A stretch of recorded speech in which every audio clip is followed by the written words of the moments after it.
I'm ready. Hang on. All right. Now Welcome. I'm ready. Welcome to the Daily Carry Podcast, episode number 1. Daily Carry. 0001. 0001. We got to start forecasting already. Big goals. Big goals. All right. Yeah. Awesome. Joe Sounds Rogan, good. look out. All right. The Daily Carry Podcast. Let's talk about what that is really quick first so that we can just set it and people know what to expect. Sure. So the Daily Carry, obviously, it can have, as you can see from our cool logo that we've got up on the wall here, what we carry every day. And obviously, both of us are instructors. And I'm an instructor in jiu-jitsu, martial arts. You're an instructor, self-defense, shooting. Mm-hmm. And we both carry guns every day. We both carry knives every day. Every day. But something more important that we're also going to come back to in this podcast and incorporate a lot is faith. Yes. Carrying our faith, carrying our cross, carrying our Bibles with us every day. Good. And so what are we going to talk about on this podcast? Well, A little of everything. a little of everything. And how it applies to the daily carry every single day. Absolutely. Yeah. Love And there's going to be some people who are going to hear faith and immediately turn it off. Don't. Just wait. I don't think this is what anybody is going to expect. I really don't. Yeah, I think it's going to be really cool. And we've got some guests that are expected to join us on future episodes already. Some really exciting guests to have conversations with, and just talk about the world, whether it be guns, whether it be jiu-jitsu, whether it be faith, whether it be coffee. We're going to have some fun conversations. And it's pretty cool that we are sitting here in the Rock Jiu-Jitsu team. We got an 11 a.m. jiu-jitsu class going on behind us right here. Yeah, got guys dudes over are here. rolling. As we speak, they're making each other better. Yeah. Iron sharpens iron. Iron sharpens iron. Sure, we're going to have that reference to a couple of times. It's pretty applicable in everything we do here. It is. Definitely has been a journey with you, sir, getting all this set up, bringing it all to what it is now. And as you know, it's been many hours invested into this. We have definitely done our best to make this the best that it can be. And I'm super excited to finally be underway with you. This is cool. Me too. It is exciting. And it's exciting for us because we have a point of reference and perspective. A lot of people have no idea what happens behind the scenes, but you've gone from, hey, we should do a podcast to literally almost a podcast developing master, 16 hours a day for about, I don't know how many days straight you've been going at this. All I do is just vacuum and make things look nice. And you're doing all the technical stuff on the back end with your brother, and people have no idea what goes into this, but there is a lot actually. And so I genuinely mean kudos to you and your brother for what you guys have done, because we would not be sitting here today if you left the tech side to me. I can talk into the microphone. I can't turn the microphone on. So, Well, I think that you've done a lot more than just vacuum. You're being a little modest there. You definitely have helped with a lot of the heavy lifting around here. And you've also helped, going back again to iron sharpens iron, you've helped encourage this to come to fruition. And you've been there as a cheerleader, a Jonathan, saying, let's do this thing, man. This is going to be awesome. Let's just do it. We've got the space. And let's carve out some time and let's do a podcast. And I've been wanting to do it for a while. And that's something that when we met, it wasn't very long after that we started talking about doing a podcast. And so here we are. But yes, you are right. Shout out to my brother. He is awesome. he killed it. And you'll have heard on this episode the opening intro sting, the music there, produced by my brother. Yeah. He is a musical phenom. And then you'll hear the outro song, and that's also produced by my brother. So that's a big shout out to Donald Heyman the third. Not the second, not the first. Yeah. The third. The first and second are pretty cool too, but the third is definitely been helpful in getting all this set up. So. Wait till you hear the theme song, people. It's epic. It's really, there's not too many podcasts, let's be honest, that have a straight up theme song. They got an intro, but a theme song that actually word for word defines pretty much everything that we stand for, believe in. When he put that thing together and you played it for me the first time and you got all excited, you're like, dude, you got to hear this. We got to do a reaction video to it. It was just the words, right? Like we have no video. It was just audio at that point in time. I sat down and the very first thing I said to you is, this thing will get millions of views. It will get millions of views. There's no doubt. It's like, it's that good. That is exactly what you said. And I believe that hopefully soon, we're not going to put it off too long. We're not going to keep it on the back burner, but we're going to start doing some videoing. Yeah. Get something put together, because my brother's pretty excited about it. I'm excited about it. You're excited about it. Everybody who's heard it is excited about it. Sure. So it's going to be cool. But yeah, you're right. I can't think of very many podcasts that have an actual theme song. Intros, yes. I mean, everybody knows Joe Rogan by day, Train by day, Joe Rogan by night, all day, right? Everybody knows that. But having a theme song is definitely going to be, I think, a pretty cool thing, you know. And the words to the song just so perfectly encapsulate what you and I have both spoken about for this podcast to be, even before the name was even thought of. That's right. The same exact intent, the themes, what we were going to talk about. It's all just in that song so perfectly conveyed. But let's talk about the name. The name was pretty cool. It was just kind of came out of left field almost. I caught you in the parking lot as you were leaving. I was coming, and I just kind of mentioned to you just briefly, hey, I've been thinking about some names. Yeah. And we started kind of talking back and forth about what we were going to call this thing. And one that I really liked that I was really thinking about was, I think I told you, the Patriots Pulse. Yeah. I thought that was a pretty strong name. Yeah, I was taking a pulse on it at the time when you said it, and I don't remember how we transitioned and we came up with daily and carry. So you asked a question, something about like, what do you carry? And then something about, do we do this day? And then there's just all of a sudden it was like we just looked at each other and went, wow, that actually sounds perfect, but I bet it's taken. I bet the podcast name is taken. Like there's the Daily Wire and the Daily View, So you go start researching. You're like, dude, you won't believe it. It's like totally available. So, yeah, it's cool. It's been amazing. It's been a fun journey how all this came together. And you know, I'm gonna share a 30-second story, and then let's just dive into our topic for the day. Jared and I met, for anybody that even cares, and you should, because this is really important, because this is where this podcast really developed from. It's a stranger going up to a stranger and having a conversation predicated, and in our case, it was based on a T-shirt I was wearing from a jiu-jitsu tournament. You just happened to see me next door in the coffee shop you guys own. You walk over and you go, hey, where'd you get that T-shirt? But it took the initial step for you to walk over and say something like, hey, good morning, or hello. And I think we've lost a ton of that in society. I think we've lost a lot of things in society. But there's the greatest discipleship opportunity of our lifetime right now, in my opinion. So when a grown man walks over and shakes my hand and says, hey, where'd you get that T-shirt? I look backwards all those many months ago from that question and look where we're sitting at now. So when somebody says, how did you guys do it? Or you must be fortunate, or, you know, look at these businesses you own and you guys have all this money to throw. Oh, no, this was a shoestring budget based on an idea that came together off of a conversation that started with a T-shirt. And had I not been wearing that T-shirt that day, we may not be sitting here right now. So I just think that's a really cool backstory, because what we've grown in friendship, what we've learned from each other, even in age difference and years difference, I thought actually it puts chills up my spine, because I have perspective. Anybody listening is like, yeah, okay, Micah, you met somebody. No. Like this is where moments of your life are altered and changed. It's a defining moment in our lives together. So I just kind of wanted to set the tone with that backstory, and then we can dive into our topic. But to me, that meant the world to me, because where I was sitting in that shop that day and what I was processing and thinking through with some of the stuff that's happened in life, and just the ability to sit down and share that with you changed everything. So thank you. Are you kidding me? Thank you. First and foremost, that's flattering for you to thank me. But some of the coolest connections and friendships that I have in my life are exactly what you just described. Number one, off the top of my head, obviously being you and what you just described. But I can think of several people that I met in that way, and it turns out to be a really cool connection, really good relationship. But with you in particular, there was definitely an underlying cause, and there's no coincidence for sure. Yeah. And I believe that through this connection, you and I have both been able to share mutual benefit by way of, again, iron sharpening iron. Yep. And if it wasn't for our connection, I believe that there would have been a lot left on the table until a similar connection would have been made. Sure. To really encourage one another. Hey, let's do this. Let's not just talking about the podcast, just talking about life, talking about business, talking about family, relationships, talking about just spending time having fun, you know, and training, different things in life.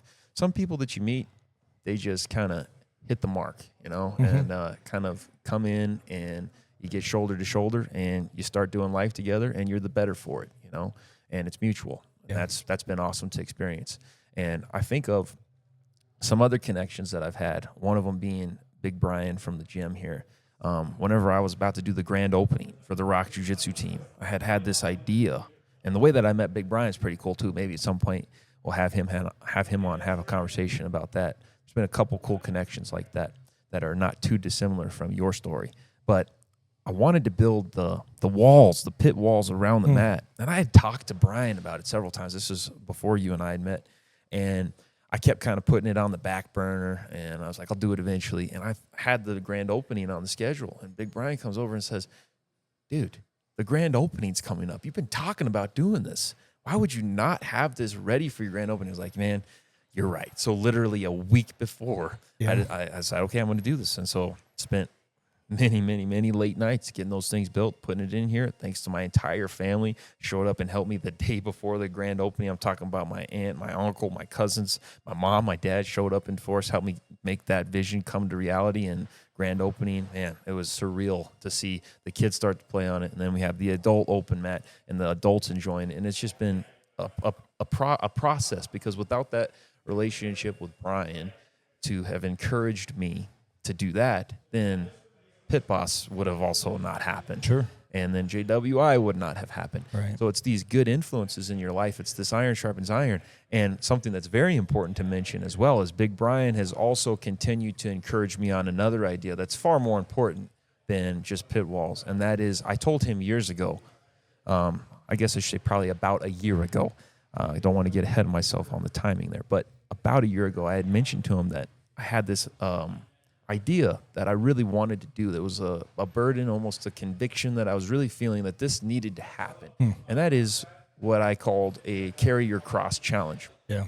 Many people have seen people ruck and do ruck challenges and do like the Murph challenge and all that. And those are good. Yeah. They're very good. They're incredible. Yeah. And I don't think there's very much like that to really bring people together and build camaraderie and just pull together for a good cause, good purpose. Right. I love that. But what I had in this idea for Carry Your Cross Challenge is, well, let's get together and go a little bit further than just pushing ourselves physically, a little bit further than just honoring those who have fallen in the service, which, of course, we're thankful for any of our servicemen and everyone who served our country and died in the line of duty. But more importantly than any of that is the one who died for all of us to redeem our sins and to give us a way to get out of this earth on the better side of the equation. Yeah. So Carry Your Cross Challenge. And I told Brian, the idea is pretty simple. Just get some guys together, whoever wants to show up, invite anybody, and we're going to carry a cross, a life-size cross, all the way to the top of Castle Rock. Right. That, whenever we're sitting there in the parking lot having our conversation about the names, whatever happened in the conversation, that for some reason, Carry Your Cross Challenge. I think it's because we were talking about, like, I didn't want to keep kicking the podcast down the road, and it kind of brought to mind a couple of different things that I've been kicking down the road. Yeah. And Brian had just recently had a conversation with me and said, when are we going to do this Carry Your Cross Challenge? You can't let another summer go. We got to do this. Yeah. And that came to mind when we were talking, and then I thought, the daily carry. And then of course, you're exactly right. Whenever I said that and we talked, I said, that's probably already taken. In no world is there not a podcast or some kind of a platform called The Daily Carry. But that night, I'm just texting like, you're not going to believe this. Yeah. I can't find anything. The Daily Carry. When that happened, it was funny because when you sent it, I was like, oh, come on. Like, honestly, I thought you were joking with me. And then I realized, no, you're serious. So this whole thing, see, we're giddy about this. Anybody watching, listening right now is not going to completely grasp that. So many of these little things have happened in the moment, right in the moment, step by step by step. And I mean just even physically. So this thing we're sitting on right now, this mezzanine, and dude, we're going to go to the topic here in a minute, but this is just so cool.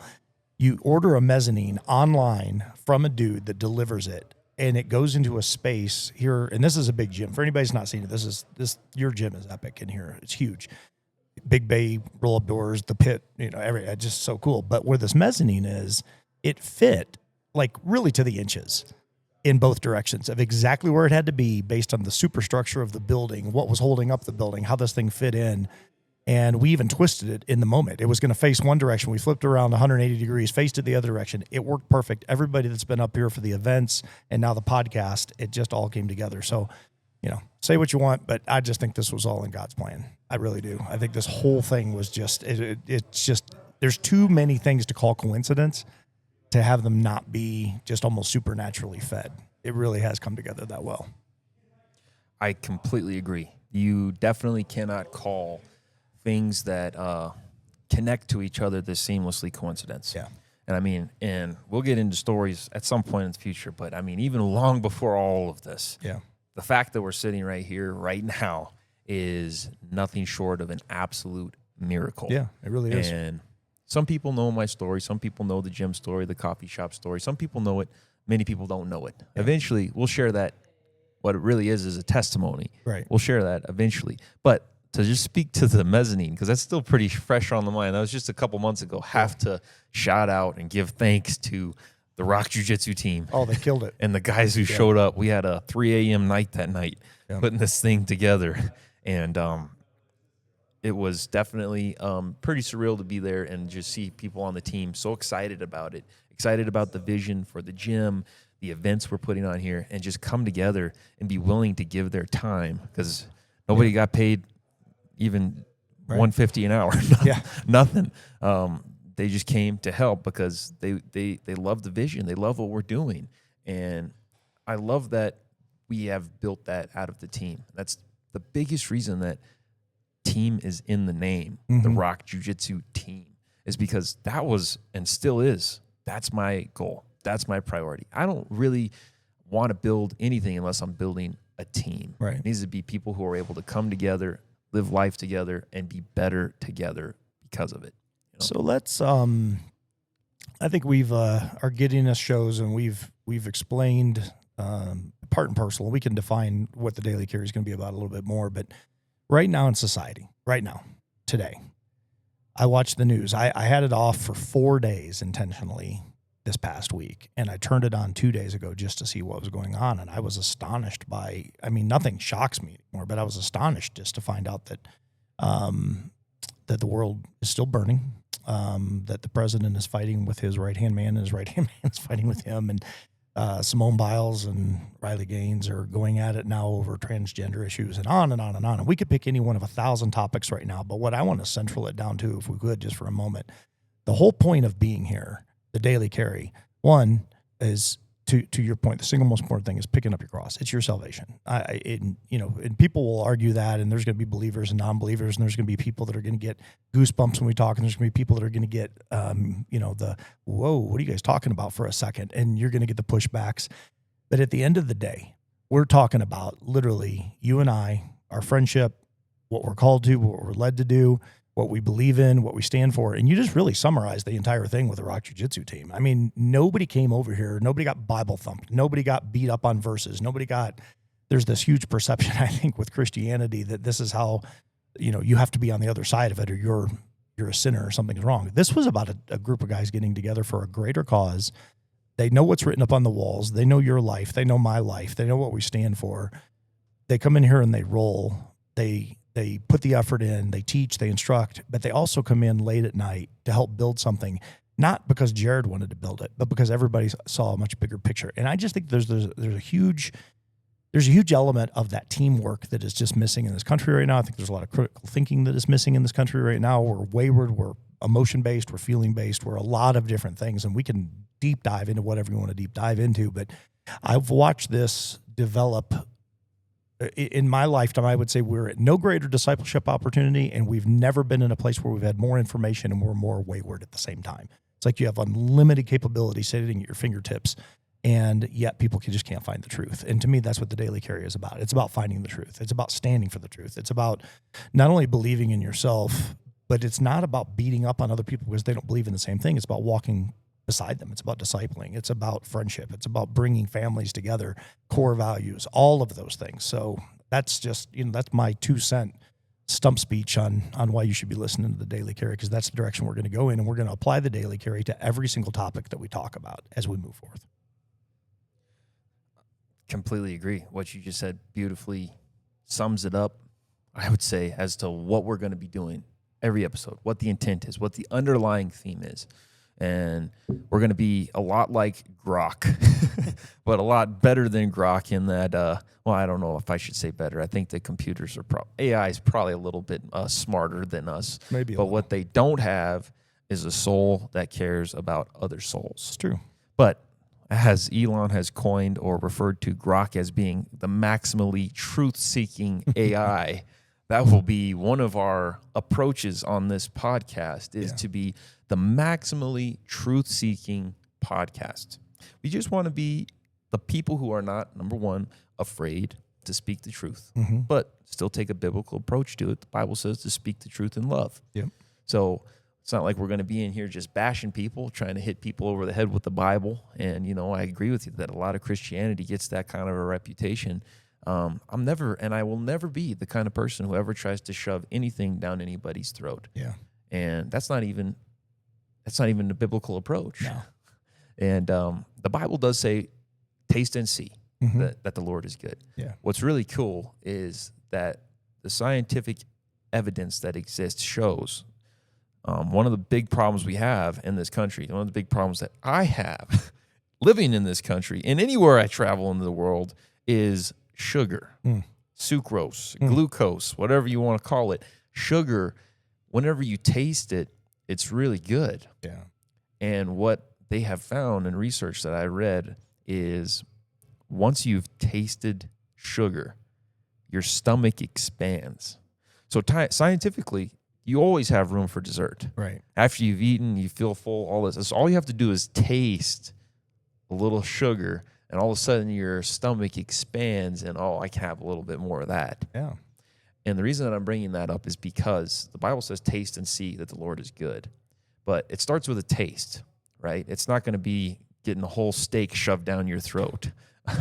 So hopefully what I'm conveying here is that the Daily Carry podcast can help not only those who are maybe more founded people in their faith, more established believers, but also those who maybe haven't begun a faith journey or maybe are not even interested in a faith journey at all, at least be able to taste a little bit of the goodness of truth. Yeah.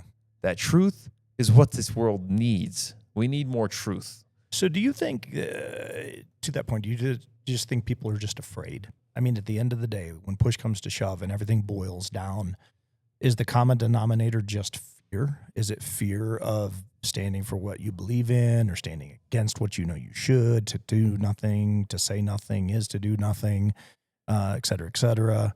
I mean, that's my take. I think we have conditioned ourselves in this society, let me say that correctly, in society to just attack what we're afraid of or we don't understand. And in some cases, there may be legitimacy to that thing that we don't understand. And in other cases, it may be just ignorance on our part. I just think there's a big difference between ignorance and stupidity. Ignorance to me is somebody who is just not learned, is to where stupidity is you just keep making the same bad decision over and over.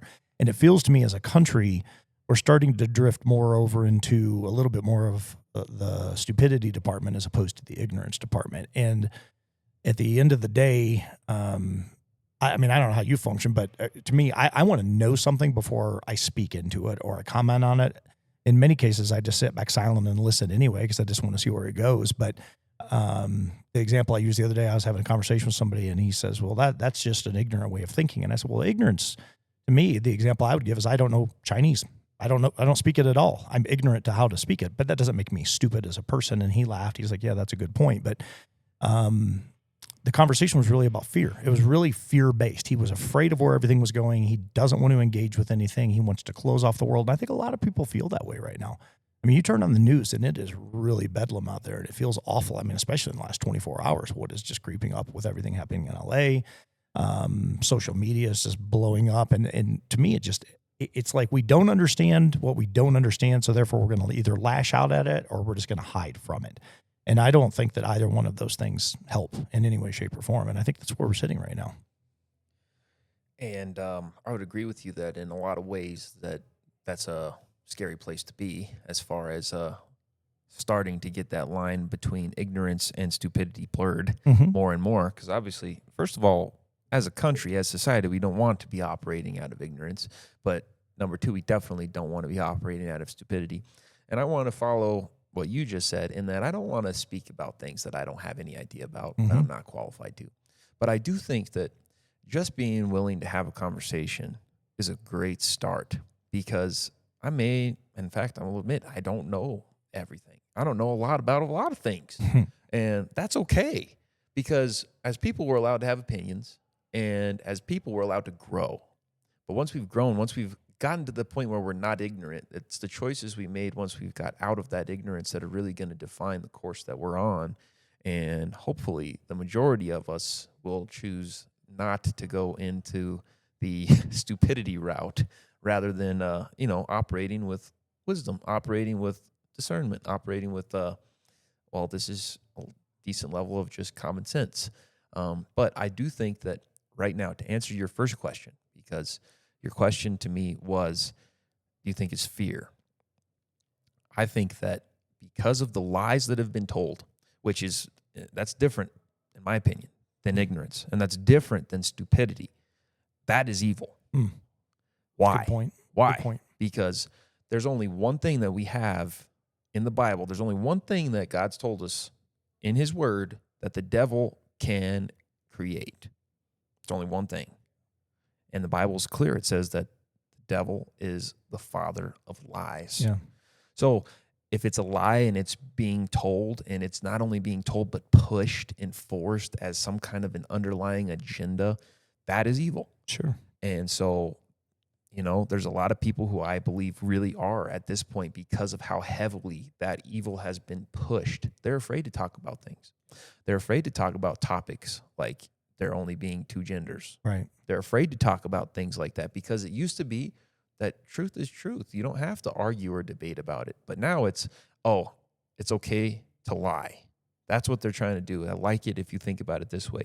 Normal lies. Right. They're trying to normalize lies. So you just brought up a point that is, if somebody had given me 100 topics, say, let's go back 10 years ago, said, come up with 100 topics that you think are going to impact the world, impact the country, impact family values, lives, I would have come up with 100 different things. And I can tell you unequivocally, absolutely with certainty, that the word trans and gender would have never come out of my mouth together.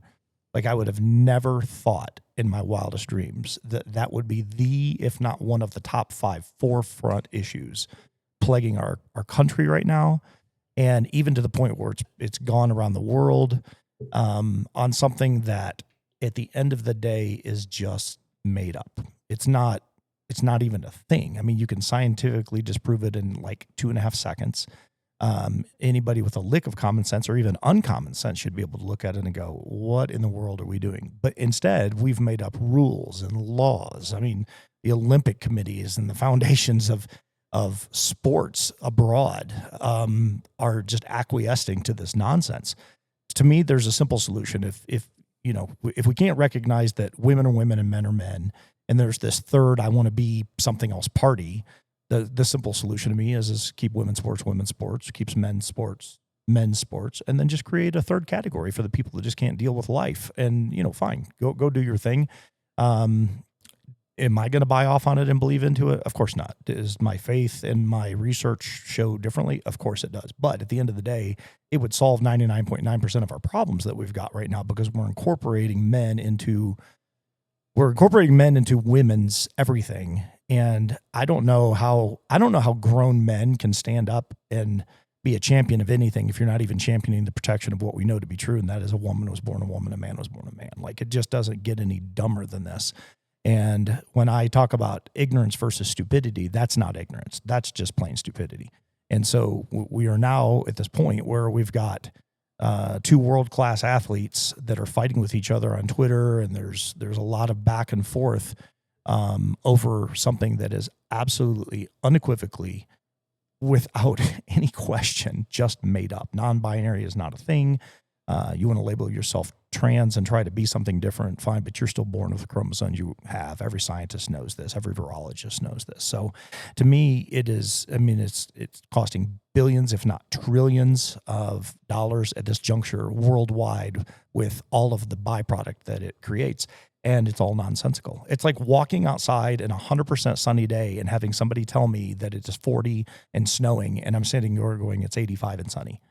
And you're going to sit here and tell me it's 40 and sunny. It makes no sense at all. And I think we all know that. Who's it's Riley Gaines, and who are you talking about on Simone- Twitter? Let's give context because people Simone are listening. Biles. People are saying who's arguing on Twitter. Talk about that. What's going on there? I haven't really kept up with that. So Simone came out a couple days ago in support essentially of what she's calling trans women, which is not even a thing. It's just men, whatever surgery they have or whatever they want to add to their body implant wise, whatever, hormone blocker they want to take, they're still a dude, right? So she's coming out and she's saying, nope, they're women. They can compete. And what is astonishing to me about this argument, because everybody who knows Riley Gaines has taken a stance for women, the self-defense of women. We're women. We want to compete against women. The thing that blew me away was it was Simone Biles. Like, the only thing she's ever done her entire life that I'm familiar with, that I think everybody on the planet that's ever watched this girl, who's an incredible competitor, she grew up in this. I mean, if you go back to the videos of the earliest ages of her that they have put out there, all she's ever done is compete to get to a level to be a world-class athlete and an Olympian and a gold medalist. Her whole life has been in women's sports, competing against women. And now she's all of a sudden out of nowhere come out and said, yeah, I don't think this is a thing anymore, and we're going to include men in it. The hard problem, I think, that many people have right now is Larry, the doctor, Nasser Nassar, or however what his last name was, the guy who was in all of the women's Olympics as the doctor, who was violating all of the girls, who's gone to jail now essentially for the rest of his life. She was part of that whole genre when all of that stuff was going. You've had multiple people come out and testify. He was held to account. Thank goodness the courts held him to account. But you have people that were deeply violated. So here's a guy who's not protecting women, essentially in Olympic sports, taking advantage of them in his role as a physician.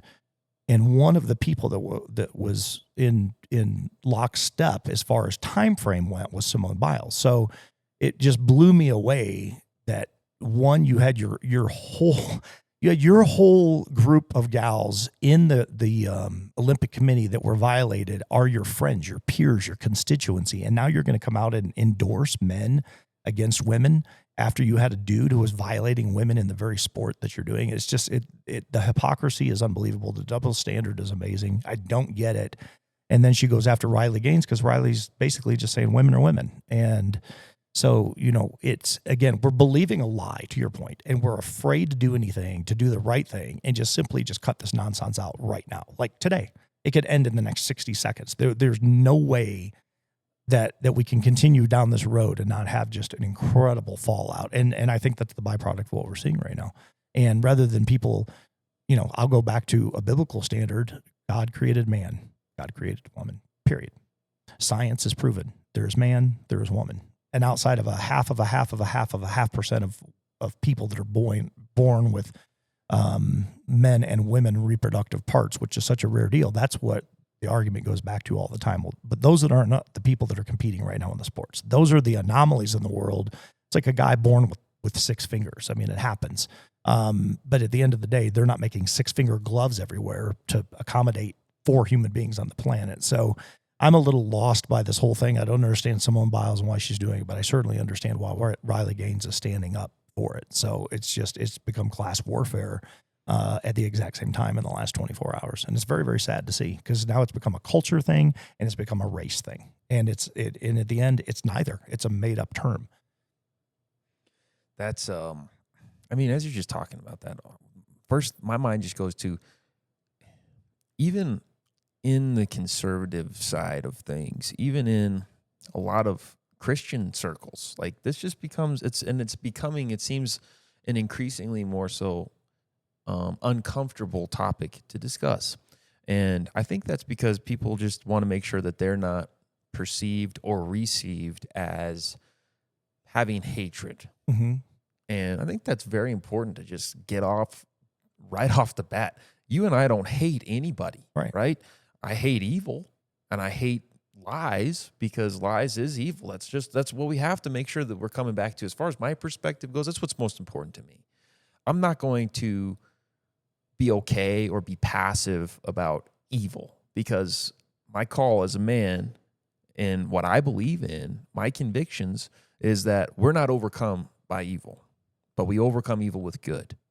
That's very important to understand, because I'm not going to overcome evil with evil. Right. Hatred is evil. Sure. So I'm not saying that, we're not saying anything bad about anybody out of malice or hatred. Right. And we're not making any of these points of gender or what's going on with these Olympic athletes because we are just taking a position that they're dumb. They're forget about what they say.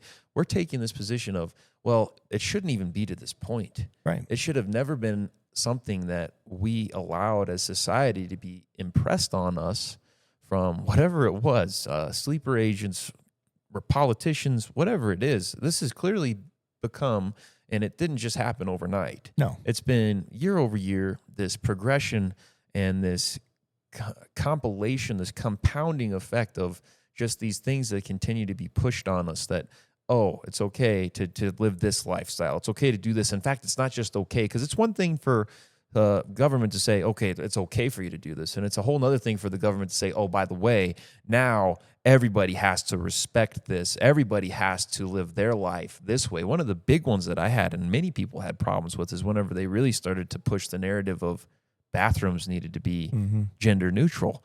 It's just makes no sense to me. It's wild.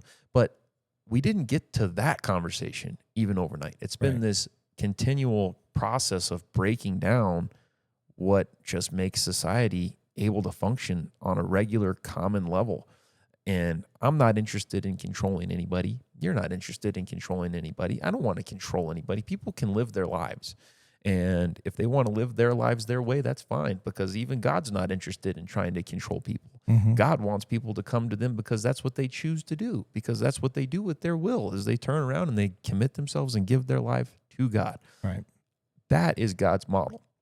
So the government, on one hand, shouldn't be trying to control people, but it also certainly shouldn't be trying to control the people who are being affected by all of this. Right. There shouldn't be these laws in place, and there shouldn't even be these discussions being had. We shouldn't have gotten to this place as a society where the lines have become so blurred, but not only so blurred, but so blatantly disregarded, so blatantly pushed to this point of, you can't say that there's only two genders. You can't say what gender I am. You can't give me this pronoun or else I'm going to hit you with a lawsuit. We should have never been allowed as a society to get to that point, because if people want to live that life their way, if people want to go and call themselves a cat, if they want to be a furry, for example, whatever, they want to go and identify with that kind of a lifestyle, people are going to live to their own fantasies, their own delusions. They can do that, but it's complete government overreach for them to continue to push this and try to give these laws and this favor to this category of people, or this category of, like you've said, it made up words. No, who has rights, who has protections? American citizens, right?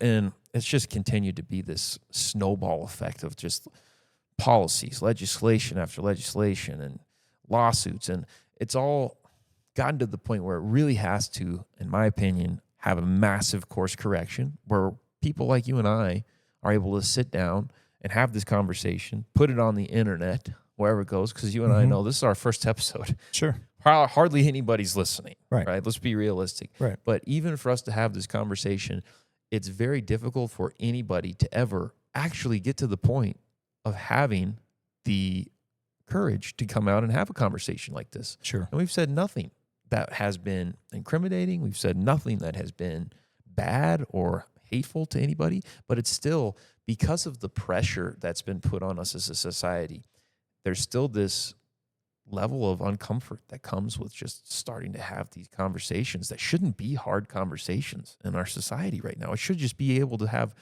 common sense conversations that what's true is true, what's false is false. If you want to believe a lie, you're welcome to go believe a lie, but that doesn't mean that you're going to force me to believe a lie with you, because I don't believe in that. I believe in the truth. Agreed. And we're kind of going back and forth on a leverage point that I think is just eventually it's just going to hit critical mass. And there's no way that it can't. It's just going to keep snowballing downhill until it eventually piles up. But when you've got people that are arguing over something that physically doesn't exist, and you put it into law, so like House Bill 1312 that just passed here in Colorado was a really big deal.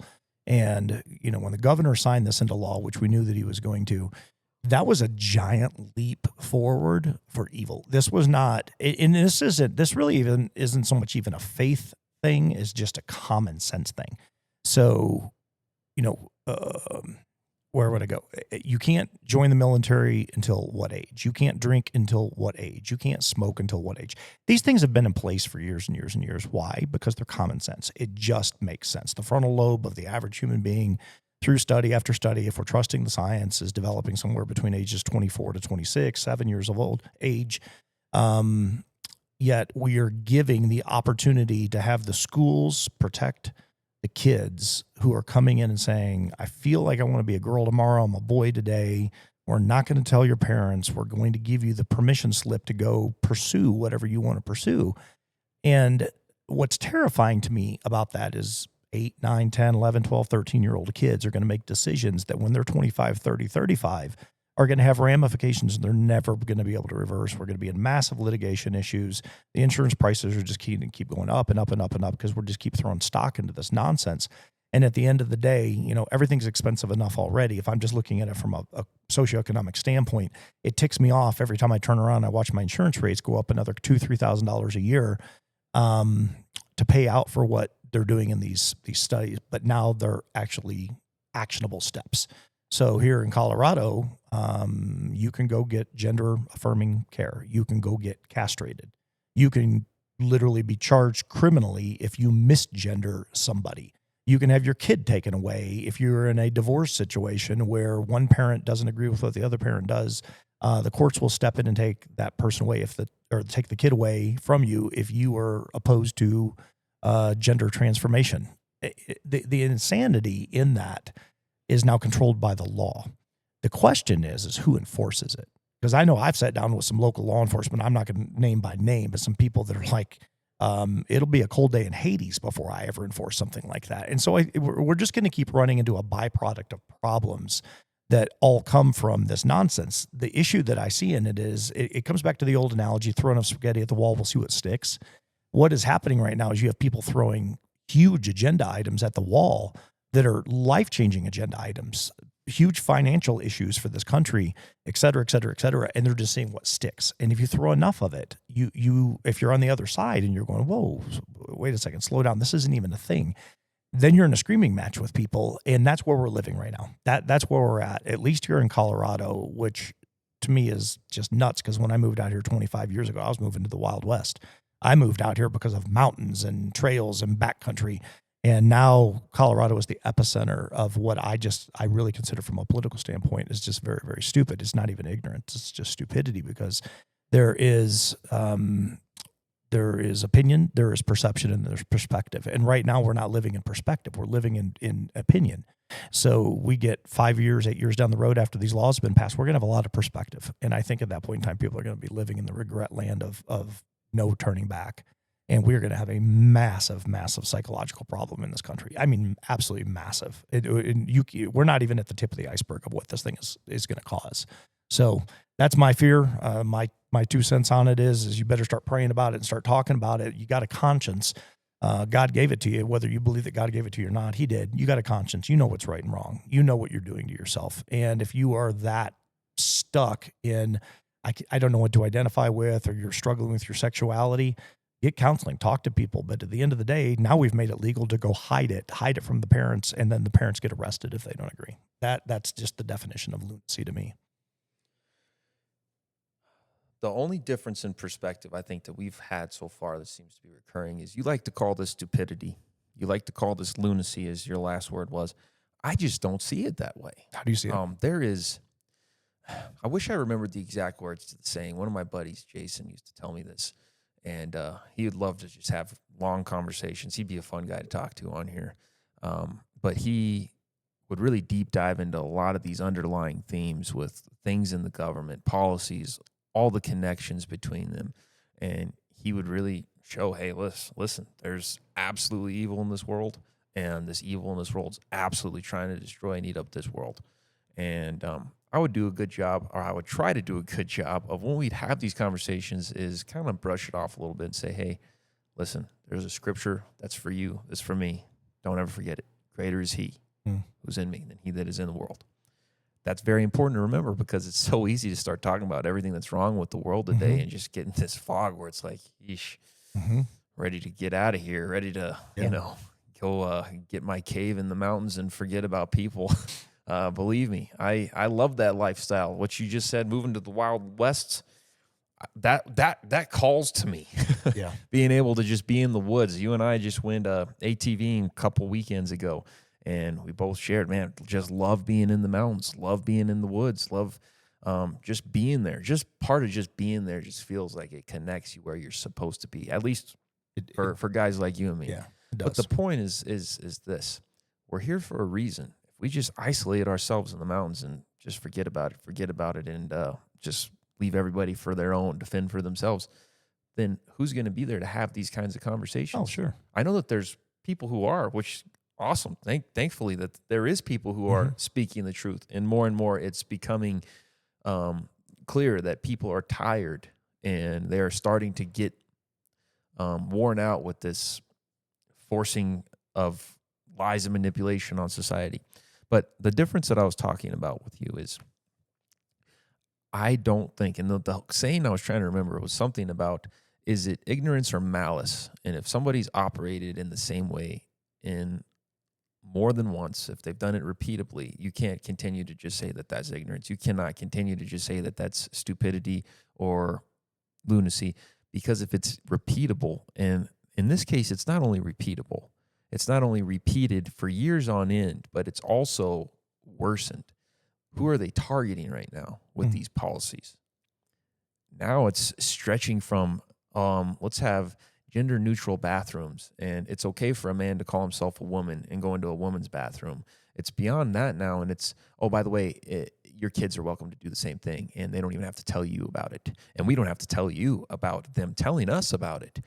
That's clearly targeting kids, targeting the vulnerable, and you cannot say, I truly believe, whether you and I, obviously, as we're casually speaking, we can say, yeah, that's just stupid. That doesn't even make sense. I agree. There's a lot of things that are just opposed and the complete contrary to common sense. Right. But also, I think that we have a huge responsibility as believers and as being people who are carrying our cross daily, denying ourselves, is to realize whenever we see water's wet and the sky is blue, it's not brown.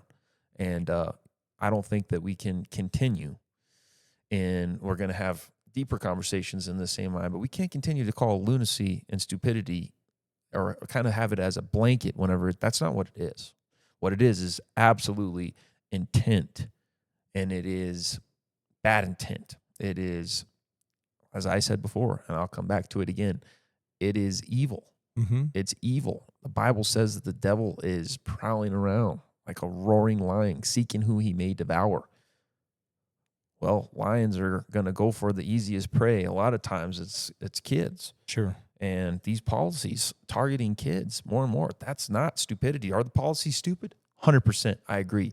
But they're beyond stupid. They are literally evil. We are seeing evil being put into our societal construct systematically.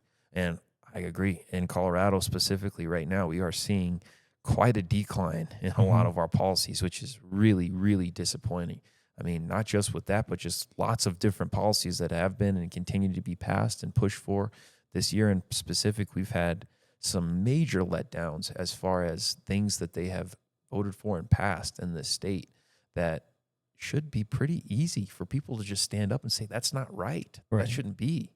Well, let me double down on the point you just made, because we're not in disagreement. I'm titling what I'm seeing as stupid because we have a lot of people that are buying off on something without digging into it. So that's what I'm referring to. When I say lunacy, is we're making up terms for things that don't exist, and we're pushing an agenda. Now, as far as what you just said, now you're into my world, because in the world of tactics, everything has an intent. Everything is intentional, and the thing that you're going in to stop is just evil. Period. Every single time. So if I look at it through the lens of the point that you made, all I had done was just left an ellipsis at the end of stupidity. I hadn't even gotten to the point of where this thing is heading by not only intent, but orchestrated intent. I would add that word to it because this is a calculated effort every single time, knowing what the countermeasures are going to be to do the very thing that whoever they are, I'll just collectively say they, to get this thing passed like a thief in the night. This is something that we have seen thousands, tens of thousands of times in my lifetime anyway, from Congress and from the Senate and State House, where they've passed things. You don't know that they're passed. They word crafted in a way that is deceiving. That is intentional. So yeah, you're not only are you on, you're spot on. I just hadn't gotten that far yet, but this is absolutely it's really a tradecraft at this point in time. And that's something that we used. I mean, I'm going way back into my training days. A lot of guys that I've worked with, SF, SWAT, military, across the board at every level, they will all tell you tradecraft is a thing. And tradecraft is not just a special ops thing. Yeah, we all run well with our weapons and we work together, and, we have guys on Overwatch and we have guys that do a lot of secret squirrel stuff out there. But at the end of the day, that tradecraft is trained. It pushes you to your boundaries, and you are going out and you are taking care of business. This tradecraft is far more dangerous to me because this is of the mind. It is changing. The evil's got a foothold in right now, and it's changing the way people think. And because they are unvetted, they are lacking research, they are living in a degree of ignorance, and they don't want to dig into it. Now stupidity creeps in. The lunacy that they presented in the first place has now become doctrine. We put it into law, and the intentionality is to disrupt the entire system that we have, because it goes into the schools, it goes to the families, businesses, churches, anybody that opposes this stuff. You're going to be in the whipping post, and you're going to be there quick. So yeah, you're not only right, we're in 100% agreement. It is orchestrated intentionality at the highest level. So let me just compliment the way that you framed it, because I think that it's very important what you said and the way that you said it, because we're not calling the participants, we're not calling just blanket statements saying everybody's evil. No. But I like what you said. There's a lot of people that just don't know. It helped me understand the frame that you're putting. From the source, absolutely. There is evil intent. There is malice there. Sure. But then you have this, starts with ignorance, leads to stupidity, Mm-hmm. leads to people just going along with this. And then eventually even a lot of people probably becoming supporters just because that's what they've been trained since they were kids to do. They're doing it they're teaching these kinds of ideologies in public schools all around the country now. Sure. So you have these, really, I've heard a lot of people call public schools these almost indoctrination camps where they've got all this liberal text, and they've got everybody in the teaching side. Most of them are, the people who are supporting a lot of these agendas, and them themselves probably slightly victims of being brought up from the same system. But the way that you phrased it, I have to compliment you, because speaking the truth in love always goes back to, okay, those who are innocent, at least in the core level, it's not like they created these policies. They've just gone along with them. I agree with you. We've got to make sure that we're careful, because I'm not trying to put any hate or malice on anybody's back in particular.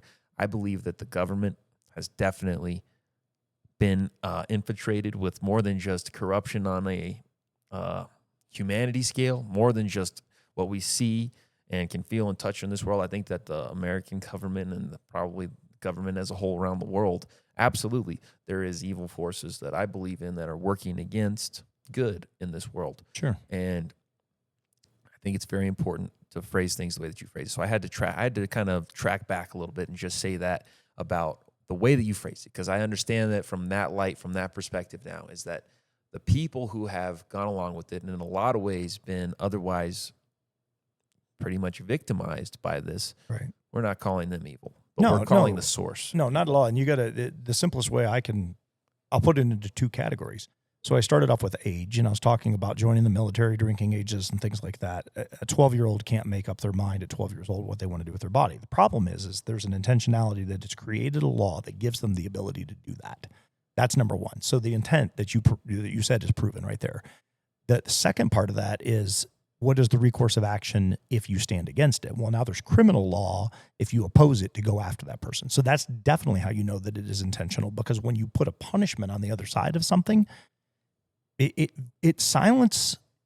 not only takes away a degree of free speech, it ultimately it takes away your freedom to be able to stand against something that is just unprecedented evil, And so when I look through the lens of, if I'm the 12 to 15-year-old, let's put it in that category, and I feel I've got this thing going on inside me and I want to go get it done, I now have a pathway. That was done with intentionality. However, that 12 to 15-year-old could be very ignorant in that process. They have an opinion, they have a perception of something. Their perspective won't come until after it's done, right? Like that, there's a huge defining difference in those things. So the person that's walking that confounded journey, they're lost, they're emotionally just spent. I mean, I've seen this time and again in families where they're like, I don't know what to do. My 13-year-old has come home and decided that they want to be a girl tomorrow, right? Now they have a pathway. Now the family can be punished if they don't operate within what the government told them to do. That is lunacy, of course. There is stupidity in that. But is the intentionality that you spoke of is the thing that terrifies me, because there is a punishable trail at the end of that. That kid has no idea. They're the innocent victim in this. And even, let's say they're vetted. Let's say they've well researched, they're on their way and they're like, nope, I want to do this. Okay, now what? Now we're falling into a deal where we're incorporating schools, families, churches, doctors that have to make the decisions to go do these things, right? So now all of a sudden I got a 12 to 15-year-old showing up in my medical office. I am now going to school to do these, because this isn't, by the way, if we just rabbit trail for a second, doctors don't just go perform these surgeries. This is, I mean, my wife has a business partner with a doctor. I've talked to multiple doctors on this subject since it's come up. And I said, hey, in the surgery realm, in the last 20 years, what is the number one increase in surgeons in the country right now? Do you know what the answer is? It's surgeons that are going to be doing gender affirming care. So when they're going to school, you don't go to school to do gender affirmation care. You're not transitioning people. That's a very niche field. Now it's becoming widespread. And the doctors that are currently licensed are now having to go to school, further school, continuing education to know how to deal with these people post, there's just the fallout is just, that's why you hear me say words like crazy, because at the end of the day, you've got people that are now going to be forced into educational processes on something that realistically shouldn't even be a thing in the first place. We have laws put in place that are going to punish you if you oppose it, if you're the parent. I mean, that right there, that's evil. It's stand in the face of it. We need to do something about it. We stand up, we voice our opinions, we go down to the state capitol, they pass the law, the governor signs it into power, and if you speak out against it, you go to jail. That is a terrifying place to be, and that's where we're at right now in the state of Colorado. And believe me, if Colorado passed it, it's coming to a state near you. I think that the other side of that coin is, how can we have laws that are going to criminalize you like that, but then no laws that, let's just call it for what it is. There are some parents out there that you've seen on the news. I've seen on the news. There's some parents that have no business being a parent. There is abusive households out there. There's kids today that have abusive parents. Sure. And I had them. What's going to happen in those households? Because think about how impressionable. We just talked a few minutes ago, and I heard Andrew Huberman on Theo Vaughn's podcast talking about how your brain is plastic. The plasticity in your brain until you're about 25 years old is just overwhelming.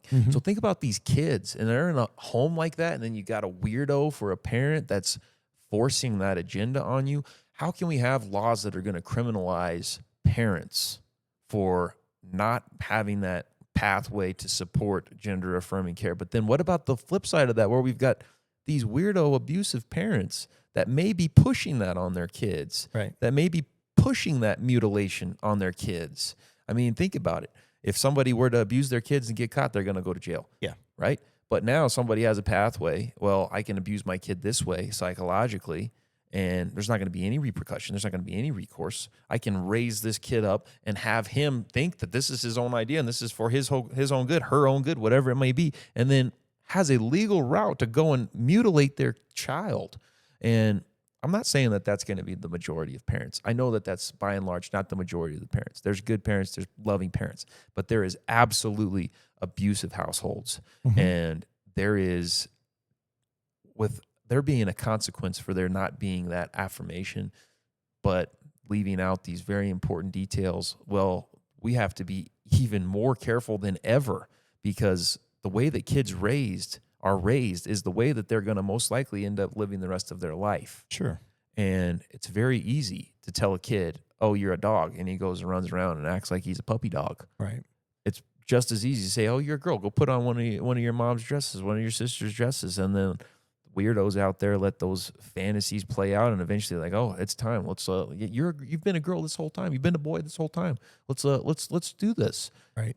That is just, to your point of where we're at in society, that can absolutely be terrifying. But I think a better word for terrifying is horrifying, in that it's horrific that to think that this can happen to kids.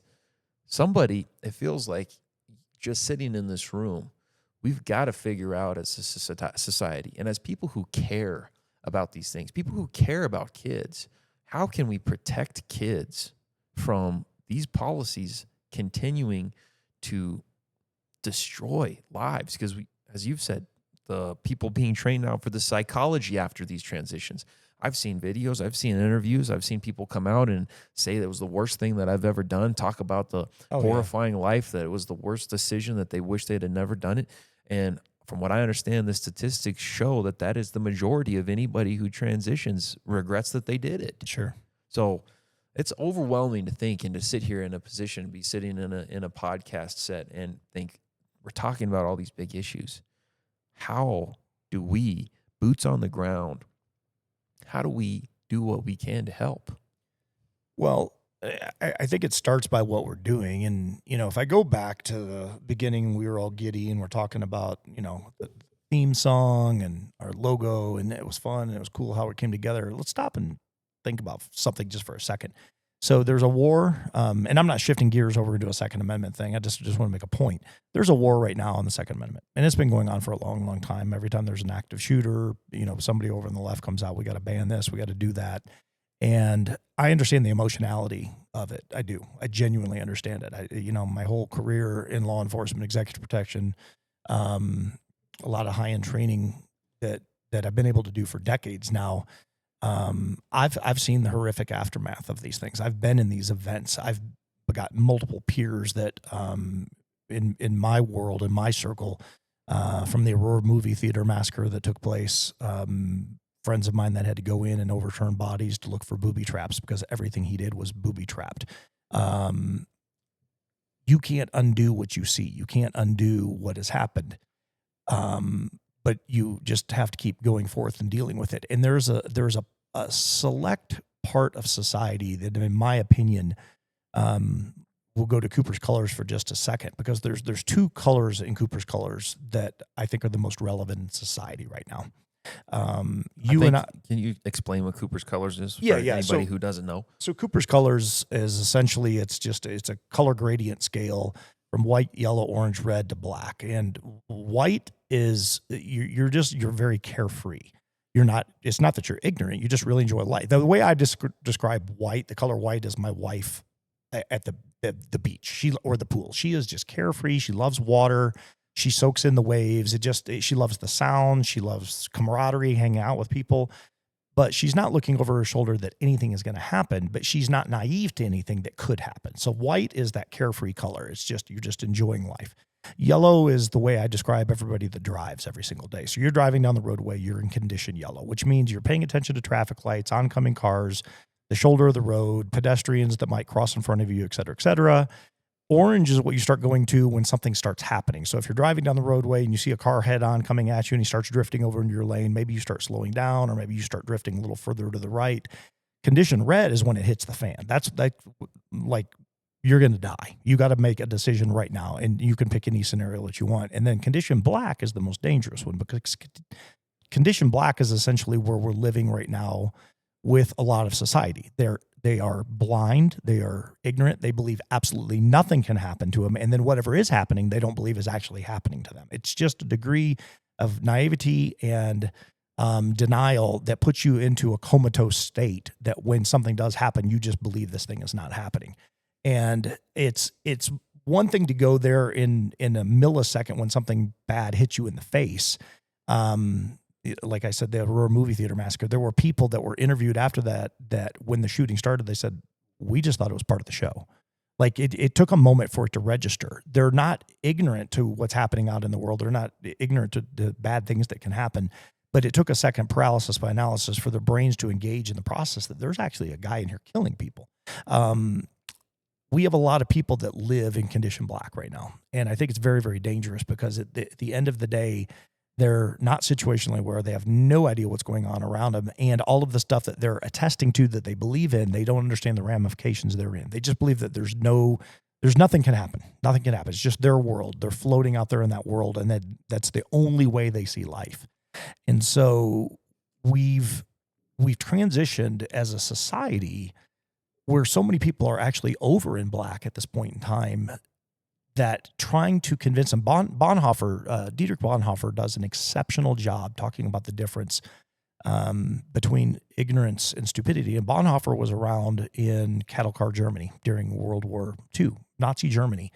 And, the simplest version is ignorance is I'm not learned. Stupidity is I don't believe this thing is happening. And that's how you become indoctrinated. You're not there. Well, Cooper's Colors wasn't around at that time, but you would have had a lot of people living in black. They just couldn't believe this thing was happening. So they didn't respond to it. And right now, when I talk to people, what I tend to get is a lot of folks that go, yeah, who would let their kid go do that? Who would let their kid go transition? That just doesn't make any sense. But yet it does to people, right? It does. And so I would say that we're at a point right now when you ask the question, how do we impact? Well, hopefully we get 1 million viewers, right?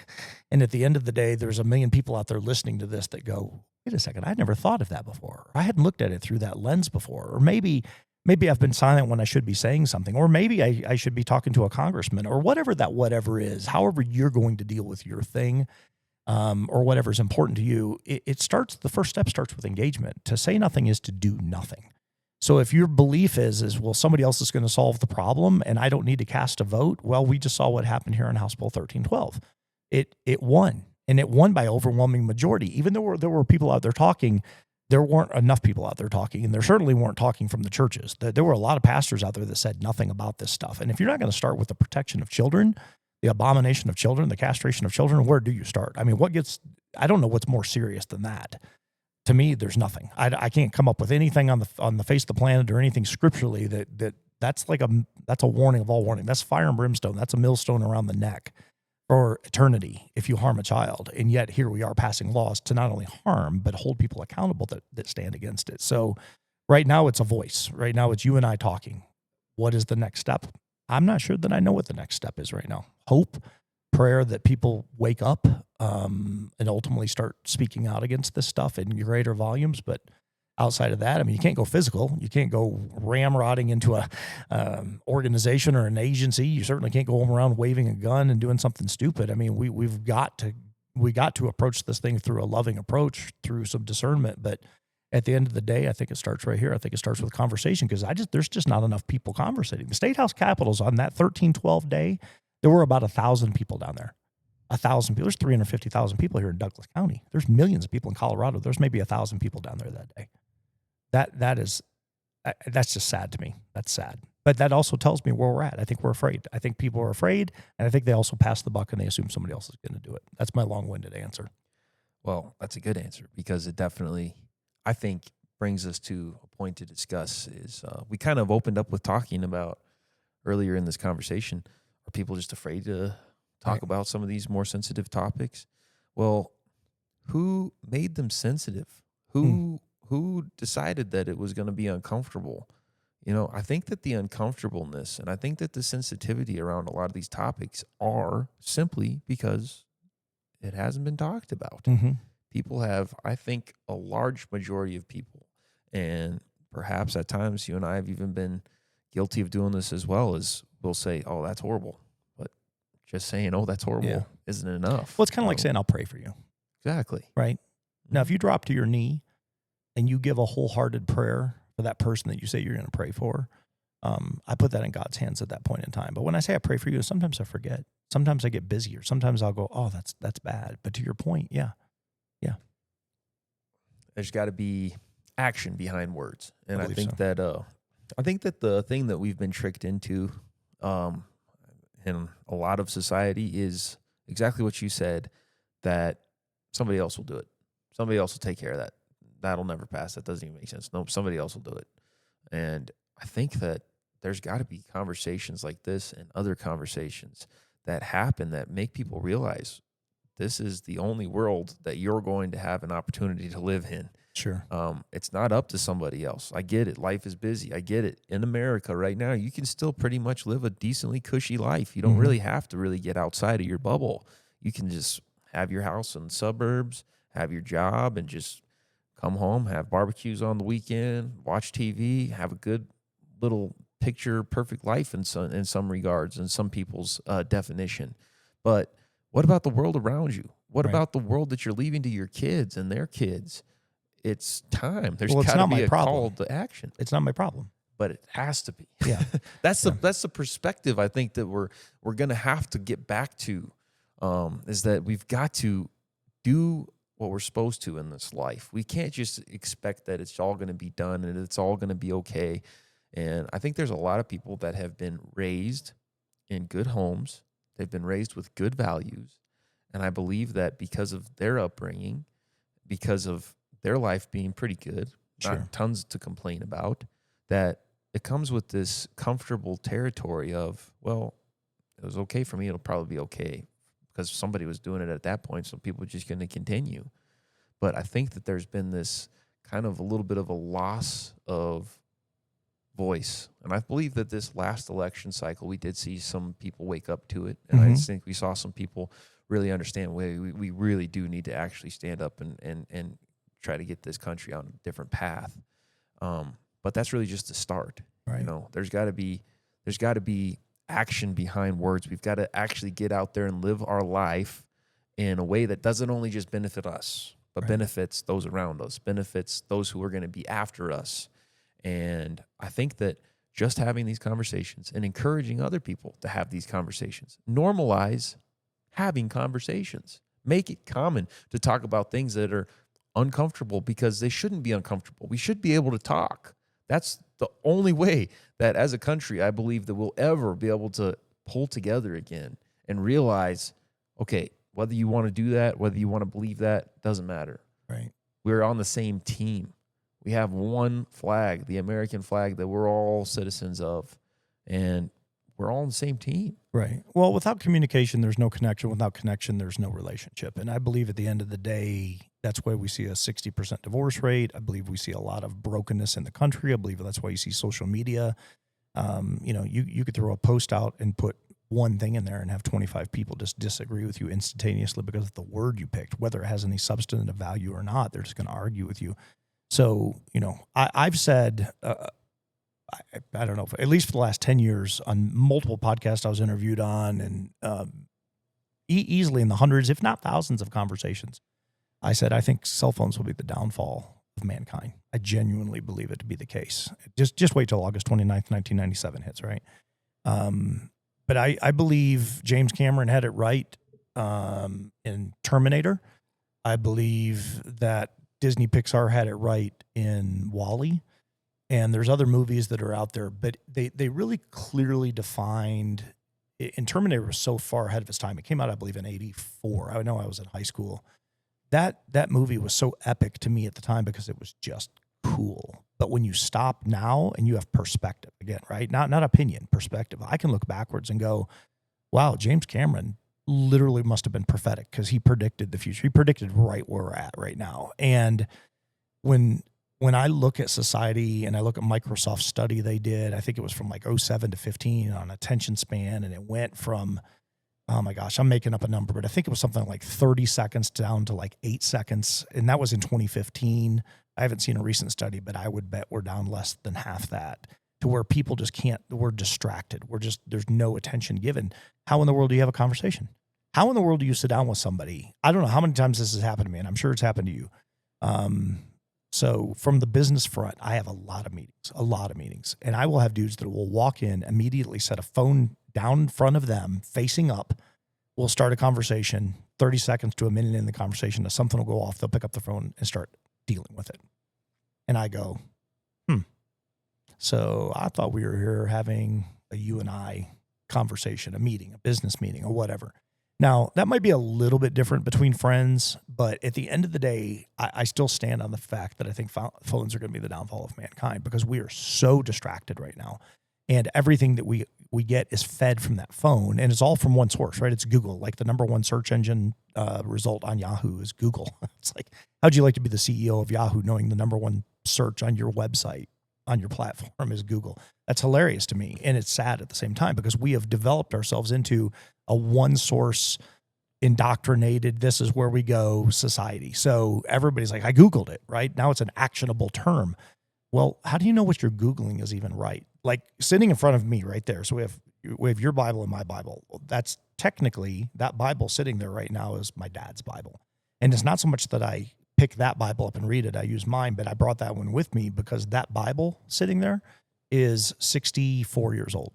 That's awesome. And so the reason I have it is because I know that technology didn't change that Bible. This was done before any of the other versions that are out. It's originally God's word. It's red print. It's all of that stuff that I can go back to, and it's not been AI'd to death. So I have a source material that I can go to. So if Google says, hey, just do this, and I know there's something applicable in the Bible, I can go back and read it and go, well, what does God's word say? Like, what does it say? And we're not conversating right now. So people, in my opinion, we can have conversations, you and I, and we can pick up the phone and we can source something. But at the end of the day, you and I know our convictions are deeper than what's coming through on that phone.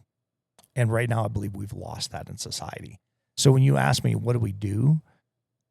That to me is the starting point. I believe it is the starting point with virtually everything across the board. And I'll give you one. I've been going for a minute, but I want to give you one example of how stuff starts. And this is something that I bet 99.9% of the people that will ever hear this never knew. So when Obama came in, and this isn't a dig, this is just a reality of something that happened. When Obama first came in, one of the very first executive orders he put out was if anything had lead paint in it and it was connected to a kid, it was destroyed.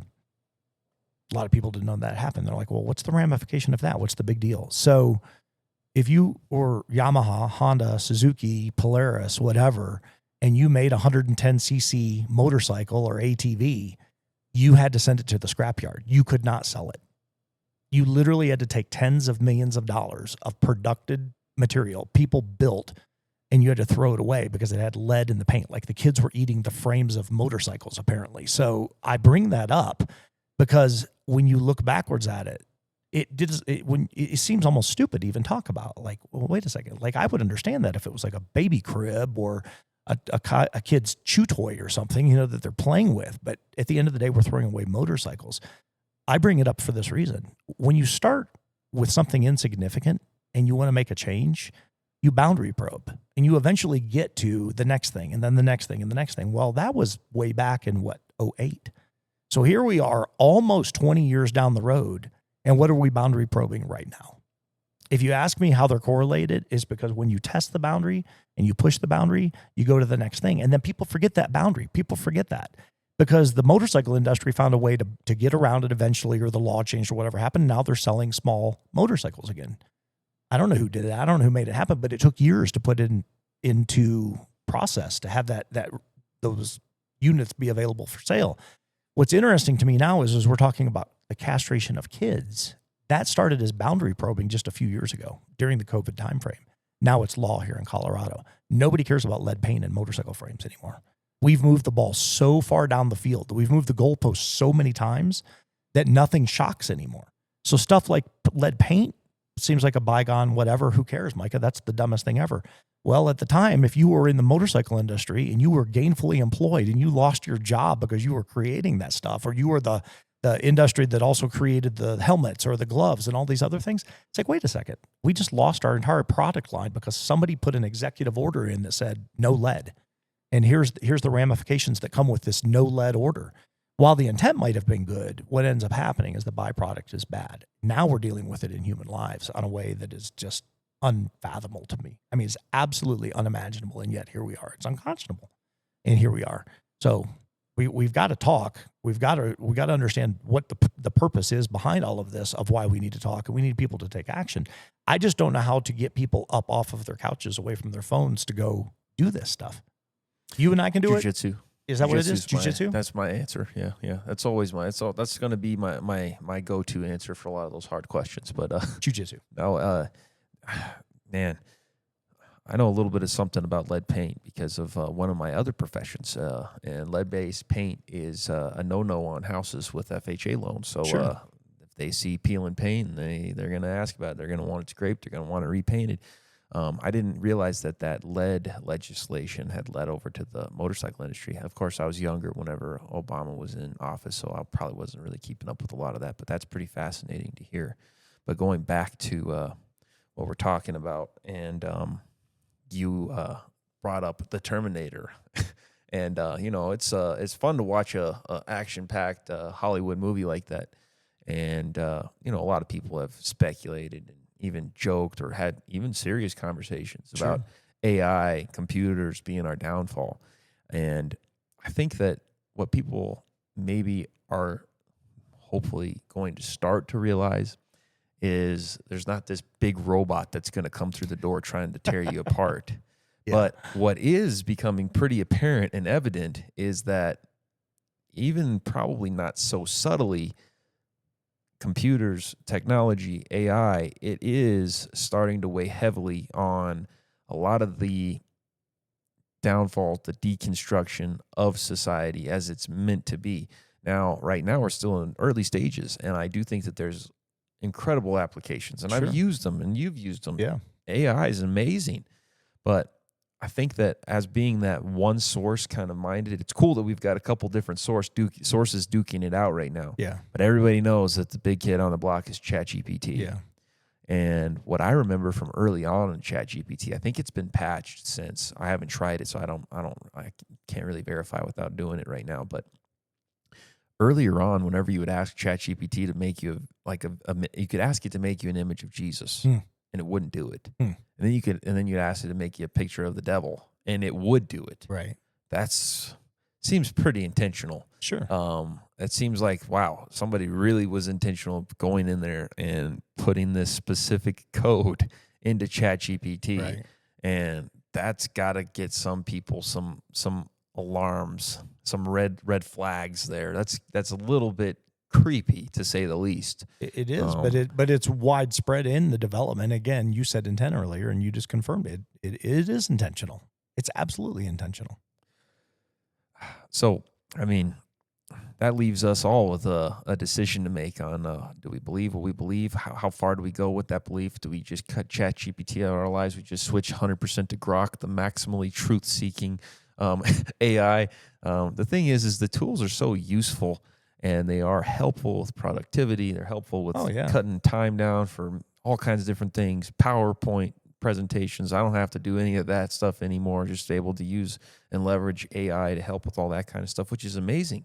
But if you think about even from before AI really started to have this popularity, you just think about the iPhone coming out. You think about social media. You think about this, as some people who are way smarter and more experienced than me have said, the social experiment. Sure. And so I think that the point you were getting at was we have definitely, I think right now in this society, we're more content with being absent and unconnected from each other than we ever have been. Yeah. Because we just feel like we can get what we need in the convenience of our home, on our phone, on social media. And I believe that that's got to be something that's contributed to people talking less, people not having these kind of conversations and getting out there and trying to be a part of the conversation that's going on in a larger context in the world, is because of what has changed in our homes. Everybody has computers. Everybody has phones. Everybody has, for the most part, social media. And the thing is we got to have this ability to balance that with still having these meaningful connections, friendships, conversations, because that's so important. That is the backbone to the way that a societal that society is supposed to be constructed. It's supposed to be built on connections with each other. It's supposed to be on conversations with each other. And to what I said earlier, jujitsu. Jujitsu is so awesome. It is. And I mean, there's plenty of other examples. Don't get me wrong. There's sports, there's a lot, but something about jujitsu. You can't lie. You can't lie. It's true. The mat speaks for itself. Your time on the mat, your commitment to the mat speaks for itself. And I don't find it any coincidence that jiu-jitsu is one of the sports, and wrestling, I don't know. I haven't seen, at least on the news, jiu-jitsu and wrestling. I know that in boxing there was an overlap recently where there was a male who identified as a female and really beat up some of the girls in that division. Yeah. But from what I understand, jiu-jitsu and wrestling has stayed pretty much very adamant. Girls are in the girls division, men are in the men division. And there's something about that because it's very obvious in something like a combat sport. Sure. That men and women have different capabilities. Right. And it's not that one is better or worse. It's that they have different capabilities. Yeah. And I believe that with jiu-jitsu and putting kids into jiu-jitsu and even starting in adulthood, there's just this factor that jiu-jitsu brings, from what I've seen and experienced in my own life, it brings the best out of people. It at least has the capability to do that. It does. If done the right way. Yeah. I think as long as Dana White and Joe Rogan are in the positions they are, you'll never see that happen at least from a fighting standpoint. I mean, the UFC is going to be protected at all costs. So I think it just rolls downhill. But I think there's an integrity in jiu-jitsu that unless you've done it, a lot of people just don't understand it. They see two dudes rolling around on the floor trying to figure out what they're doing. And they're like, what the heck is this? And, at the end of the day, the statement you just made is the mat doesn't lie. There is so much truth. I mean, that is like 100% accurate. For the short amount of time I've been doing martial arts my whole life, mostly stand-up. I just always thought stand-up was the thing. And then you got to have a stand-up game for sure if you're going to do MMA. But at the end of the day, I didn't know what I didn't know until I got on the ground. And, I created my own space, got a couple broken ribs out of it, and I'm still sitting here, 3 months down the road going, what the heck am I doing? And yet I can't wait to get back out there on that mat because, again, the mat doesn't lie. And for all of you watching, there is a camaraderie that, dude, we could sit there and have conversations while we're rolling about anything. And we do, right? I mean, like that's what this whole thing is all about. And you're learning, you're chess matching, you're doing all of this stuff. You're making yourself better. Iron sharpens iron, all of it. But I don't know how many different conversations I've had with dudes on that mat about life and what they're going through and guys that are struggling in their marriage and different things. And you're literally conversating while you're hurting each other in a healthy way. And I love it. Absolutely love it. I'm addicted to it. Yeah, I haven't come across anything like that in my lifetime. And the first time I stepped on the mat, 14 years old, I knew this was for me. Yeah. It continues to be what I love, what I'm passionate about, and it's definitely shifted the past couple of years to really becoming a passion to teach it. Yeah. But it's amazing the difference that you see in kids, and specifically whenever they begin training jiu-jitsu. I've had lots of kids, parents will bring their kids for different reasons. Sometimes they're just incredible students. Sometimes they catch on, they're just kind of prodigies, and then sometimes they come in, they're still trying to find their thing, They're still kind of figuring themselves out, and sometimes they're lacking that attention span. And it's amazing to see in a matter of just a couple of months how quickly kids of all different ages can progress. I mean, I have a 3 to 6 year olds class, right? And those 3 to 6 year olds, sometimes they'll walk in, and the first day, if you haven't seen it, you haven't done it before, you're like, I don't know how this is going to work with this kid. I don't know if he's going to get there. But you put in the time, you put in the patience. I love the expression that if you have a student that's not learning, and let me not mess up the saying. The saying is the way to weigh whether you're a good teacher or not is not the way that you teach. It's who you can teach to. And I believe that that's very important in all things in life, but especially jiu-jitsu, because I, as a teacher, as an instructor, I should be able to teach any student that walks through that door, because I should be able to meet them at their level, whether they're 3 years old, whether they're 60 years old, whether they've got any limitations, any restrictions, whether they're handicapped. I should be able to teach them something at their level that will be useful. The reason I bring that up is because it takes this understanding and this patience, especially with the kids, but that little bit of patience, that little bit of understanding, just being able to see these kids progress and get better at jiu-jitsu, and it carry over into the way that they just carry themselves in life, the way that they conduct themselves, whether it be at school or at home. Hearing parents' feedback saying, "Man, my kid has been just what's happening? He's a better student, better grades," and the way that jiu-jitsu just has this overall beneficial impact on a life is incredible. And being in an instructor position, that's definitely, we've been talking about who we are, what we do, what we're called to do. I love teaching kids jiu-jitsu. I love teaching adults jiu-jitsu as well. But there's something about jiu-jitsu that pretty seamlessly carries over to other areas in life, and also carries over, if you let it, carries over into faith and that entire discussion of faith. And the jiu-jitsu community as a whole, what we're doing every day we get on that mat together, we're trusting each other to give each other our best, and we're trusting in the process of iron sharpening iron. And that's what we're doing every day.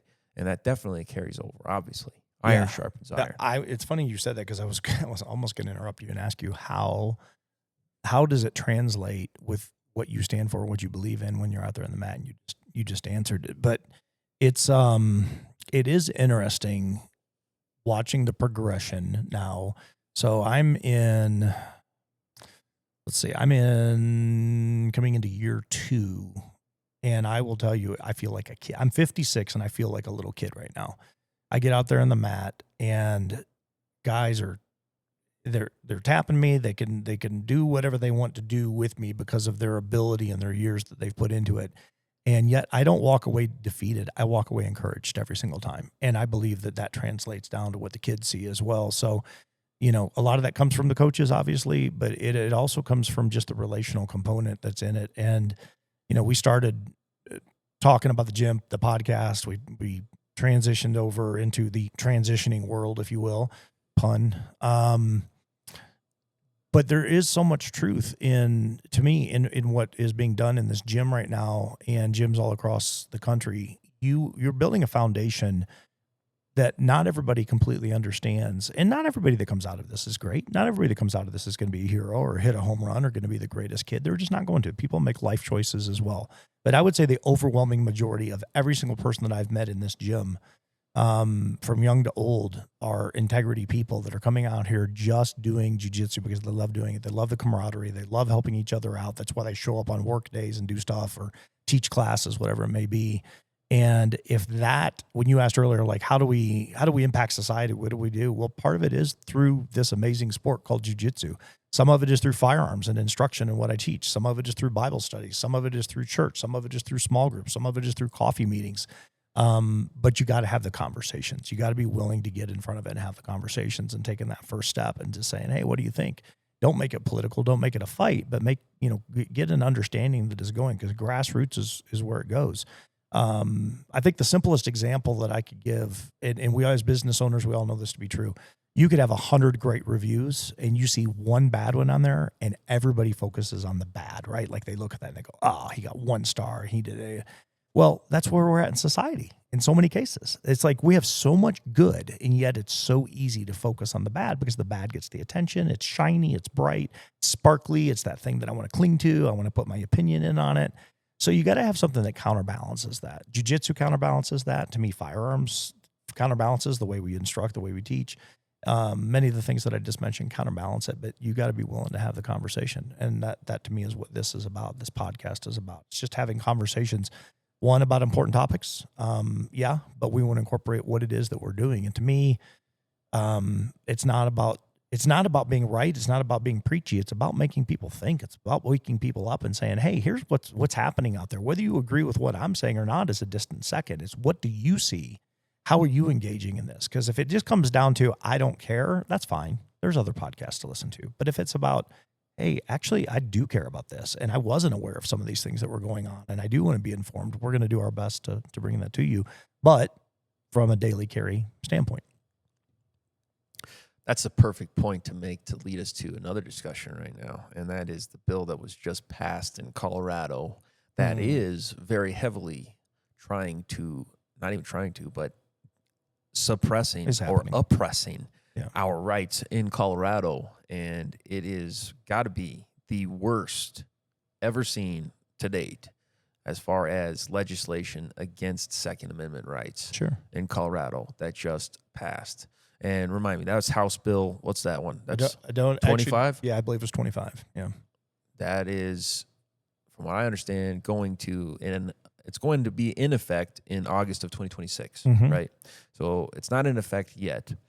And so I know that there's probably quite a few people holding their breath that there's going to be some lawsuits, but I don't know, man. I know that they lost, who was it? Rocky Mountain Gun Owners Group. Is that who it is? I know that they lost a lawsuit in 2023, right? They lost a lawsuit against they changed the age to purchase a firearm, right? And so they lost that lawsuit. And they're obviously one of the bigger organizations fighting to protect Second Amendment rights. So I don't know. I think there might be some people a little discouraged to try to come into Colorado with a lawsuit just for fear they're going to spend a lot of money and not win. Well, if I was a business owner and related to firearms, I'd be nervous. Sure. You know, we're in a weird time right now because we're going back to when the Constitution essentially was written, right? So 1791, Bill of Rights, everything goes into effect. You're looking at the first 10, which arguably I would think most people could speak to maybe 3.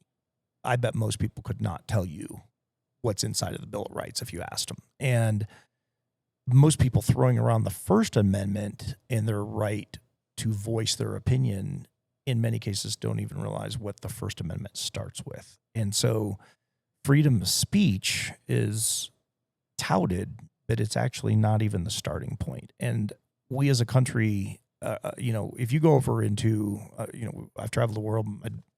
My daughter's over in Japan right now, or at least headed to Japan right now. It's fascinating to go into other cultures and listen and talk. And I've done this in literally in the thousands at this point in time because I love people. I'm relational. They know more about America than most Americans will ever know about America. We are very well studied abroad. And I go there only to make this point. We have people here that are just screaming down the Second Amendment without even understanding really the ramifications of what you're going to get by screaming it down. So I would put it in this context. You know, I carry on my person right now is a Hellcat. So I carry a Springfield Hellcat, and that was my EDC today. I've got people that have no idea what that is. Doesn't mean anything to it. To them, it's just a gun, and it gets up off of the counter, and it goes out and it shoots people. And it has nothing to do with my training, my background, my certifications. I could sit here and state stat after stat all day long. They just know that guns are bad, and they want to take them away, right? Remember Beto, whatever his name was, we're coming for your ARs. Statements when you make something like that, people like, yeah. Well, imagine if he said, hey, we're coming for your iPhones. Imagine that. Just stop right there for a second. We're coming for your iPhones and your Samsungs. There will be no more communication. There will be no more freedom of speech. There will be no more Googling. There will be no more. We're taking your right away to be able to speak freely, research freely, be free. We're coming for that. People would lose their ever-loving minds. It wouldn't matter which side said what politically. We would literally have warfare on the streets if that happened. But you take iPhone away and you put gun in there, and now all of a sudden it sounds like a really great idea. And that's what they're passing legislation-wise here in Colorado. And if it's passing here in Colorado, it's coming to a state near you, because we've seen what they've done with it in New York and New Jersey and Connecticut and places like that. It's astonishing to me that we've gotten to this point, because it's in the Bill of Rights. The Bill of Rights. Just focus on the last word, rights. I find it so interesting. This is definitely following a lot of the same kind of themes that we've seen in other conversations that are sensitive. Is that Fear. you'll see the data, you'll see what research says, but then there's still this, oh, we're not going to talk about that, we're not going to consider that. And research, by and large, everywhere, gun violence is more managed and it's lesser whenever people have more guns legally. Yeah. So this legislation is continuing to be completely counterintuitive. What is it based off of? Right. That's why I think that that's the question people really need to be asking, more so than just going along with this out of ignorance. And that is, why would they want to pass this? What is behind it? They're saying, oh, it's because we want to end gun violence. This is a war on gun violence. Well, where is your research? Sure. Where is the statistics at? Is this actually going to help with any of the problems that we have? Is this actually going to do anything?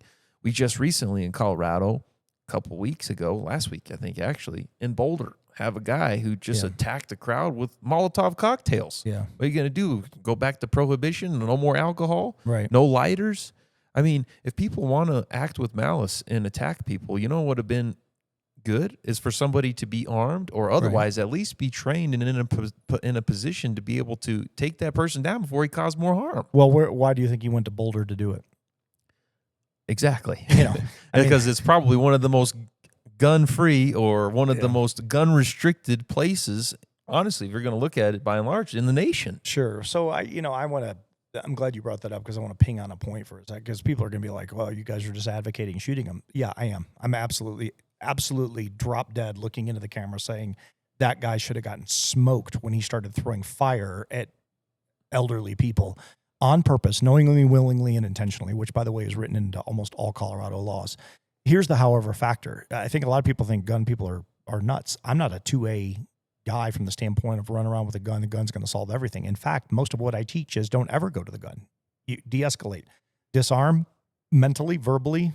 There's just so many things that can be done. But training it can be challenging at the end of the day because you're trying to teach common sense. But push comes to shove. The point I'm trying to make is that guy stood out there. I watched 3 different camera angles.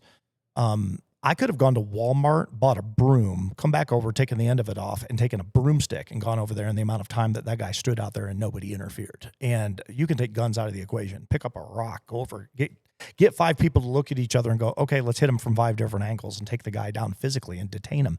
There's just so many things that can be done from a self-defense, protective standpoint. It just drives me nuts because everybody just goes, gun, shoot him. Well, yeah, I mean, if evil is trying to kill innocent people, you have a right to defend yourself. That we seem to forget that. You went to a point earlier of why does this happen?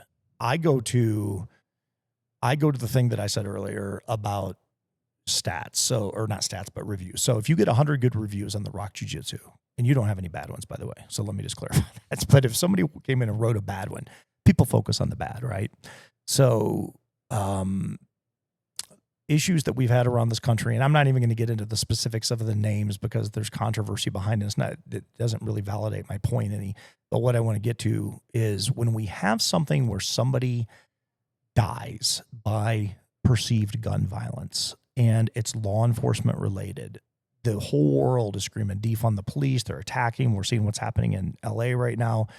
Here's a reminder to everybody. And I hope if somebody gets something out of the podcast today, besides what we're talking about with faith, do your research. Like, it's really, really important because when people start screaming that, police are killing a certain class of citizen or a certain culture or this, that, and the other, statistically speaking, white people in America, as far as armed situations against law enforcement, are killed by a greater number than any other race in America. Statistically proven year after year, after year, after year, after year.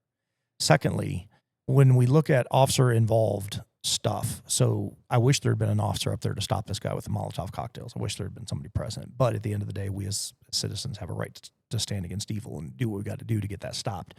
When it comes to officer-involved shootings, I believe it was a 2020 stat was the last one I saw because the government stopped reporting federal stats on these things, which, that's a different topic in and of itself. There were 1,000, I'm going to screw this number up, but I believe I'm close. I believe there was 1,004 officer-involved shootings in America in 2020.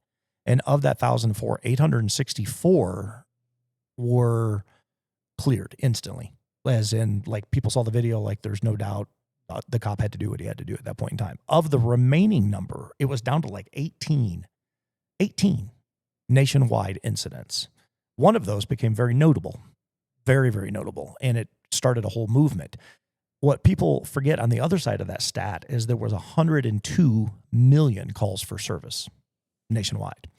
So out of 102 million interactions, 102 million interactions where law enforcement had to come on scene to do something, whatever that something was, calls for service, we had 18 total questionable events. And yet we're focusing on the 18. I'm not justifying the 18. If there is a bad cop or a rogue shooting or something that is done, that guy should he should be buried at the bottom of the jail, as far as I'm concerned, because it does a bad rap for law enforcement nationwide. Everybody that is in blue suffers from something where a bad cop does something. So we know that there's bad apples and everything. But right now we have a society losing its mind right now collectively here in this country over stuff that they, one, don't understand. Two, the gun isn't getting up off the counter and going and shooting people. It's a decision that is made by a human being. And categorically speaking, when it comes to law enforcement, the interactions have been law enforcement on white people. White people have made some dumb decisions and gotten themselves in a situation where there was a force-on-force situation. So speaking as a retired cop, I can tell you in all my years, I can count 2 cops on my hand. 2. And I've known thousands that I would say should have been fired. 2. But we have taken an entire industry and we have taken a Bill of Rights, Second Amendment, and we've trounced it to death because a handful of incidents and misunderstandings and lack of education. And that, in my opinion, is where we got to start. Like, we've got to start as a society going, hey, what if they came in and wanted to take away your First Amendment? What would that be like? How would you feel?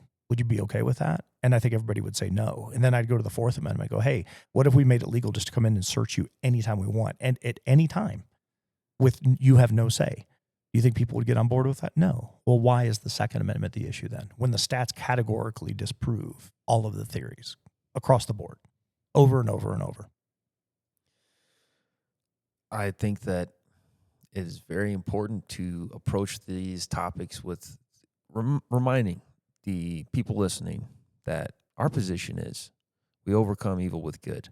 So overcome evil with good does not mean overcome evil with evil. That's right. We're not talking about going out and looking for somebody who's having a bad day and might pick up a knife or something and they're threatening somebody and, you know, we don't try to at least de-escalate the situation. Saw a video not long ago of a police officer, I believe Tom DeBlass shared it. This would have been a couple months ago, where the police officer does a masterful job of talking this guy down. He's got a weapon and he's making all these threats and the cop goes out of his way. At any point, he could have been justified. Mm-hmm.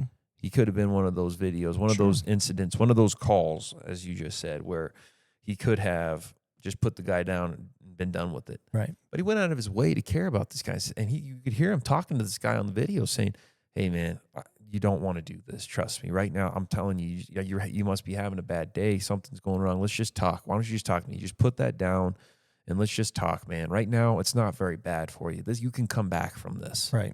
Like that's something that whenever you start thinking about a conversation, having some conversation with somebody who's at the end of their rope like that, you got to feel something. Yeah. You got to feel something that's the way things are supposed to be done. But to go back to what we're really talking about, what kind of led this to the conversation we're having now is that incident in Boulder. There's a person not only talking about and threatening malice. Whenever they go from that, and we go back to the Cooper's colors, whenever they go from this possibly might to, oh, okay, now they are acting. That's where absolutely somebody, and I don't remember if it was Tom DeBlass or somebody posted about the Boulder incident, and they just said, I can't believe that how many people are there watching, filming videoing. Yeah. Nobody did anything. And I mean, it's pretty easy to be sitting here in a chair in a comfy podcast studio in the gym and say that one of us may have acted differently. But your record would speak for itself. I have not found myself in an instance like that, not to that extreme, but I like to think that I would at that point be cognizant of the people in the crowd that could continue to get hurt and would have acted. Sure. Because I don't know how I would be able to live the rest of my life knowing that I did nothing.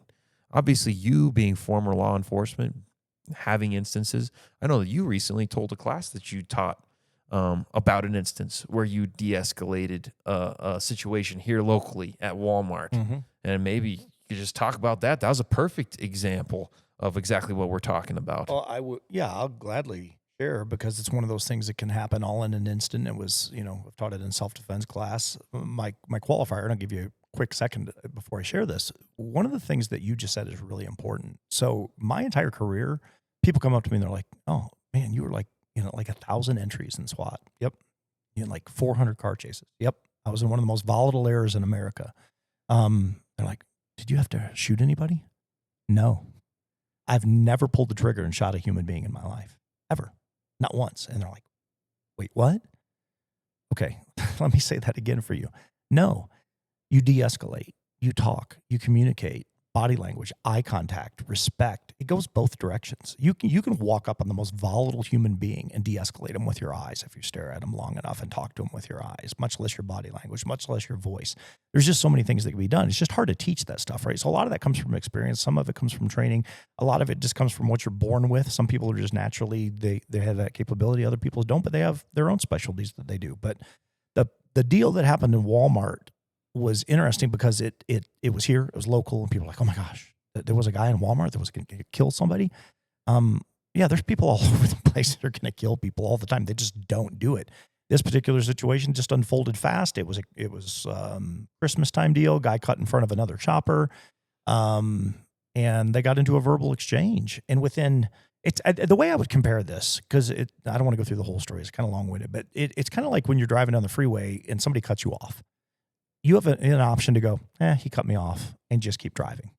Or you can let your ego rise a notch and pull up alongside him and start talking to him and maybe give him the proverbial, universal sign. And the next thing you know, shots are fired. And people go, "Well, how does that happen?" That's how it happened right there. That's exactly how that happened. It was two dudes with testosterone that dumped heavily inside of a 5 to 10, 15-second window. And the next thing you know, they're swerving at each other, they're cutting each other off, and now all of a sudden shots are fired because one person is justified in their mind that the other person is the aggressor and they're going to defend themselves, right? So, well, real quick, not to cut you off, but let's just make sure that we're adding some context to that, because some people are probably listening, "Oh, that's a pretty extreme example." But literally, I think it was last week, if not the week before, here in Castle Rock, a guy got arrested, Castle Rock PD. Yes. For brandishing his weapon in a road rage incident. That is correct. It literally happens all the time. All the time. People in a moment of weakness, frustration, whatever it is, they act out of this impulse to just pull a weapon. Yeah. And start making threats. That's correct. And it happens. And we have to be prepared for that, because whether they're going to act on it or not, we have to be ready to act if we have to act. But at the same time, to your point, which is the story you're about to get into, which was masterfully done when you shared the story with the class you were teaching here, you had everybody captivated because it's fascinating. But it shows really you should be able to approach a situation with all the attributes that you just described: respect, body language, kindness, discernment, and be able to be ready if you have to act, but also be, first and foremost, trying actively to help this person and de-escalate them, talk them out of making a decision they're going to regret for the rest of their life. Yeah. There's an element that I think it just comes down to that we as men, I say it all the time in self-defense, we're made with pea brains. And when we get focused on something, man, that's just the direction we go in. And I hate to say it, but it's true. So what happened in Walmart, guy ends up getting into a verbal with this other dude. The one guy that cut the other guy off in line just wouldn't let it go. They kept coming at each other, and the guy ends up pulling a knife on the guy. And so I've got an elderly lady in front of me. Then there's the guy that is arguing with the guy with the knife. So I very gently just kind of moved the lady to the side. I said, "Ma'am, I need you to just move back. Go dial 911 for me." There's people in the opposing, keep in mind this is Christmas time, so it's pretty busy. And there's people in the outside lanes, a couple people starting to pull out their phones, starting to film it, doing, what you do nowadays. I got up next to the guy that was being threatened. He'd happened to have a cart between him and the other guy. and it was filled with groceries and whatnot. And I said, "Hey, bud, why don't you just step back?" And the guy with the knife just kept coming and coming. He's taunting, he's threatening, he's holding the knife up. He's like, "I'm going to cut you." And I looked at him and I said, "Hey, man, it's Christmas, man. It's Christmas. I'm sure you got kids at home. I'm sure you're up here running an errand for your wife just by the one item that you got. I can look at it and I can see, man, you want to go home to your family. There's no reason to be doing this." And he amped up a little bit more. And then the guy over my shoulder kept trying to amp back. And I eventually just said, "Look, I need you to step out of this. You need to move back, dude. This is going to go volatile quick. And at the end of the day, you don't want to be involved in this. You don't want to go to jail." Guy with the knife just kept coming and pressing. And so we just kept talking and talking and talking. And I knew ultimately Castle Rock or Dougco was going to show up pretty fast. But I ended up having to say to the guy, "Look, here's the deal. You've now threatened multiple people with a knife. You've already menaced, you're felony menacing with a weapon. And I'm not going to let you hurt somebody. I don't want to hurt you, but I'm not going to let you hurt innocent people because you're mad. Your pride is in the way. Your ego's there, dude. We got to talk. Like, you can talk to me right now."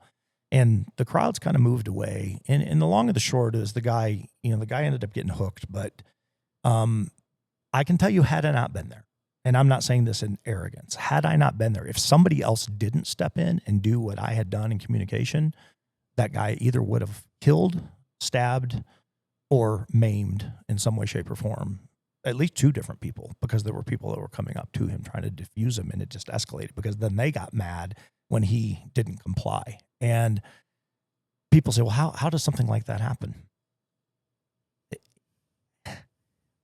History, ego, confidence, stupidity, I don't know. But it happens, and it happens all of the time. And when that started unfolding, all I fell back onto was 20,000 of those conversations with people, because what people don't know, and you mentioned the guy that got arrested the other day for brandishing a weapon. I was talking to one of the undercover guys at Douglas County the other day. They tell me they're averaging multiple calls a week on that right now. It's just you're just not seeing it on the news. So the sheriff might talk about it occasionally, but this is the kind of thing where we're just going from zero to high volatility. And I think it really goes back to the very beginning of the things we started talking about. There's core values. There's values in your faith. There's values in the things that you do. And that stuff goes out the window pretty fast when testosterone and ego kicks in. But the fact that it's happening on a daily basis and people don't want to see it, or they don't believe it's happening, or they're astonished because I hear it happen. Every time I have this conversation with somebody about one of these incidents, they're like, "Here in Castle Rock, are you kidding?" And I'm like, I'm not sure what Castle Rock has to do with anything, because we're talking about human nature. Human nature living in this environment down here versus living in Aurora versus living in Denver. You're just surrounded with the thing you got to deal with, but it doesn't change who you are as a person. It's how you deal with stuff. And right now, that I don't think we're dealing with stuff well. I've said that multiple times during this episode. We're lost and we're wayward, and what we're seeking and what we're doing are 2 different things. I think right now we are seeking a lot of the bad, and we're seeking immediate gratification. We're seeking a lot of things that don't have value, rather than seeking the good, and rather than seeking the conversations, rather than having starting points. We just keep going to the quick convenience and what's going to do it. And the guy in Walmart was a quick convenience guy. I'm going to threaten this guy. He's going to back off me. I'm going to get what I want because he's ticked me off. And then the guy didn't back off. And now all of a sudden we're in a felony menacing situation where somebody's going to die at Christmas time over a bean sprout or whatever the guy was carrying in his jar that he was picking up for his wife. So pretty crazy stuff. I mean, at some point along the way, whenever you're thinking about these people, that whether it's a road rage incident, whether it's an incident, Christmas shopping at Walmart, at some point in their life, you got to think about it, because you got to kind of soften the approach before you even start having this kind of a perspective change, talking about these people, their lives, their families. That's somebody's son. It is. That's somebody's kid. And at some point along the way, somehow, whether it was family, whether it was school, society failed them in teaching them. Some of them, I understand, not the case. Mm-hmm. Some of them, whether they have a victim mindset and they're going to act like they've got the world to blame, or whether they are just truly bad intentions, bad news. I completely believe that there's evil in this world, and there's people that they have made the choice already that they're going to be out of reach of any conversation or any good intention. Yeah, some people are just born bad, though. They just are. And that's hard because you got this whole swimming pool of people and they get incorporated into that. And the truth of the matter is I think most people are good. I do. I genuinely believe most people are good.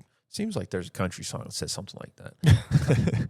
I know. I believe so too. I at least believe that most people, if not all people, have the capacity to be good. Sure. And it's their culmination of choices throughout life that make them what they are and what they're going to be. I believe that people can change. And I believe that there are evil people in this world, and there have been evil people in this world that have made that decision to change and to transform. Now, what I'm getting at is these people that, whether it's this guy at Walmart, whether it's these road rage incidents, they were lacking the conversation that you and me are having right now. They didn't have that at some point along the way. Maybe some of them did and they neglected it. But I keep going back, and I don't want to sound like a broken record, and I don't want to just keep on recycling the same things that have been said. But I keep going back to just how powerful even something as simple as jiu-jitsu can be from childhood. I teach all of the kids. It's so important. If you ask the majority of the kids that are here on a consistent basis, if you ask them this question, they know exactly what to answer. What's the only fight that nobody loses? When you're never in. That's the fight that you're never in. That's the fight that doesn't happen. Yeah. And I'm sure that there's a lot of tough guys out there. There's a lot of people that would not necessarily completely agree with that approach. Say, oh, no, you punched the bully right in the face. Now, listen, I agree. If the bully punches you, then you show him what you can do, and you defend yourself. Yeah. But the fight that you're looking for, you're going to find it every time. Yeah. But it's something that is taught in jiu-jitsu, this confidence that's built. You realize what you're capable of doing to somebody, but you don't want to. Why? Because jiu-jitsu for me, and jiu-jitsu for a lot of people who practice it and they make a lifetime out of practicing it and they enjoy it and they do it long-term, it's not fighting. Yeah. Jiu-jitsu is way more than just that. Sure. It's camaraderie. It's a lifestyle. It's just the benefits are overwhelming. It's not just that I know how to defend myself. Right. Jiu-jitsu is more valuable for me. I would have too much respect, and I hope that the majority of people who do jiu-jitsu are this way. Unfortunately, I know that there are some bad eggs, as there are in anything, but I don't care about trying to go out and prove to somebody that I can beat them up. I don't think anybody legitimate in jiu-jitsu does. That's legitimate.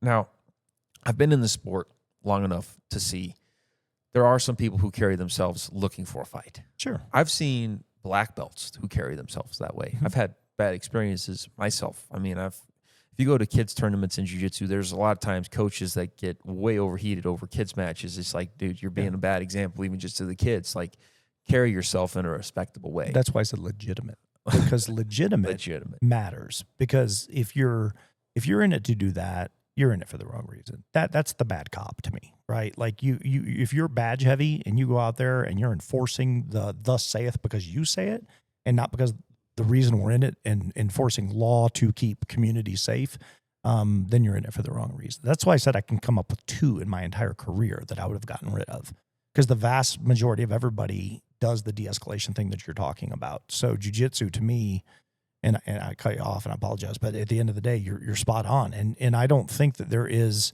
any question that you're going to have a bad egg every once in a while. But Joe Rogan said something, and I thought he did a huge disservice until I heard the second part of it. And then I realized, oh, now I totally understand it. He said, somebody asked him, why do you take jiu-jitsu? And he says, because jiu-jitsu will kill you. And I laughed, and I thought it was funny at the time. I thought, well, man, that's a big statement. What if a kid hears that, right? And then he came back later and in a follow-up and said, but I've never killed anybody because that's not what I'm doing jiu-jitsu for. I just have the capability to defend myself or defend somebody else. And if I have to do that, if evil presents itself, and he used the word evil, and I feel like I need to step in to stop that threat, no matter what, I know that I can at least protect myself and somebody else. And that is why I take jiu-jitsu. I was like, wow, okay, thanks for clarifying. That actually makes a lot of sense. That's awesome. That is the perfect way to describe exactly where I was getting at with jiu-jitsu. And it goes to a saying that's older that many people will recognize from Bruce Lee. I'd rather be a warrior in a garden than a gardener in a war. Yeah. And when you have that kind of a mindset, and what we're equipping kids and adults with, that confidence to be able to defend yourself, it's not because you want to go out and you want to beat the crap out of somebody. Right. It's because you want, number one, to have this camaraderie that comes out of training jiu-jitsu. You want to have this lifestyle that comes out of it. You want to have this brotherhood, this kinship, this iron sharpens iron. and you want to have people to go through life living your best life with, living life with people who are going to challenge you to be the best version of yourself. Yep. For me, that is probably the number one description I could give jiu-jitsu, is it has constantly put people in my life who have challenged me to do better, to be better. And that's invaluable. If you find something in life like that, it makes life harder for you to fail at. Yeah. Because if you surround yourself with a bunch of people who aren't pushing yourself, but you're like, hey, don't even worry about it, man. Don't go work out today. Don't go try to take that test today. Don't take that class. Don't better or further your career. If you're hanging out with people who are just complacent and maybe even encouraging you to be complacent or to be the opposite of complacent and actually regress in life, that's horrible. I mean, who was it? It was either I think Warren Buffett said, show me your friends, I'll show you your future. Oh, yeah. And I completely agree with that. I say that all the time. And I believe that jiu-jitsu is one of the best places to find friends, to make friends, but then to have people. And that's one thing that we've really tried hard to do here at the gym. The people that I have agreed to work with, the people that are here teaching classes, they're people that I have a lot of respect for. They're people that if you sit down and you talk to them, you hear their story, you can understand this is a person that has been a perfect example of what jiu-jitsu can do in your life. Sure. No matter what hard times come your way, you're able to stick in there. You're able to face it and take it head on and keep throwing punches. Even if you got knocked down, you get back up. Right. So what I'm saying is these people that have had these moments of weakness, I can't help but think that somewhere along the way, they could have been impressionable enough for the right person, the right circumstances to come along and say, hey, this is the way you want to carry yourself. Yeah. Be confident. Don't talk to people like this. Be respectful of people. Respect yourself. Respect them. And don't look for a fight. Avoid fight. Avoid conflict. And if you find yourself in the situation, de-escalate. Right. De-escalate. Don't try to fight. Don't get to the point of having to draw a weapon because you're so insecure in what you can do physically. That's a whole nother thing. If there's no weapon, you should, if you're trained and you're confident, there hasn't been a weapon drawn, that's got to for somebody to pull a weapon first, that's got to speak to a pretty deep insecurity, because number one, they're not trained. They must not be trained. Yeah. They're having to obviously rely on that extra emphasis on whatever verbal joust, whatever argument that they're having, however frustrated they are. Sure, there's got to be a moment of weakness where they're just so mad that I'm pulling this weapon, I'm done. Mm-hmm. But if they were trained and otherwise capable and not insecure in what they would do, they would have never even escalated to that point in the first place, which is another benefit of actually training. But the whole point of that is to say, I think that going back to the conversation of what do we do, I think what we are doing, training people, equipping people, training kids, equipping them, giving them that confidence, but letting them know, hey, there's a better way to live your life. There's a better procedure to follow than going out and looking for conflict. Or if you find conflict, being ready to match conflict. That's not what we're doing. Right. If you find conflict, try to help solve the problem, de-escalate the situation. It just means you have the capability. You have to. Like, that's all that means. I have the capability to meet you one-on-one. If this thing goes as violently south as it appears that it's going to go, I'm going to defend myself or somebody else. I just think people get lost. And I think they get lost in law enforcement on that. They just look at it and think people are just gun-toting happy. They just want to arrest everybody and put everybody in jail. I mentioned 102 million calls for service, and that's probably pretty much an annual number. Think about how many de-escalations happen. I mean, I'm looking back at my career, and I can tell you right now, without a doubt, I can say with complete confidence, I can bring any cop that I worked with in here any day of the week that ends in Y, set him down in that chair and say, what do you think of Micah Richardson? And that I think the answer would be the same.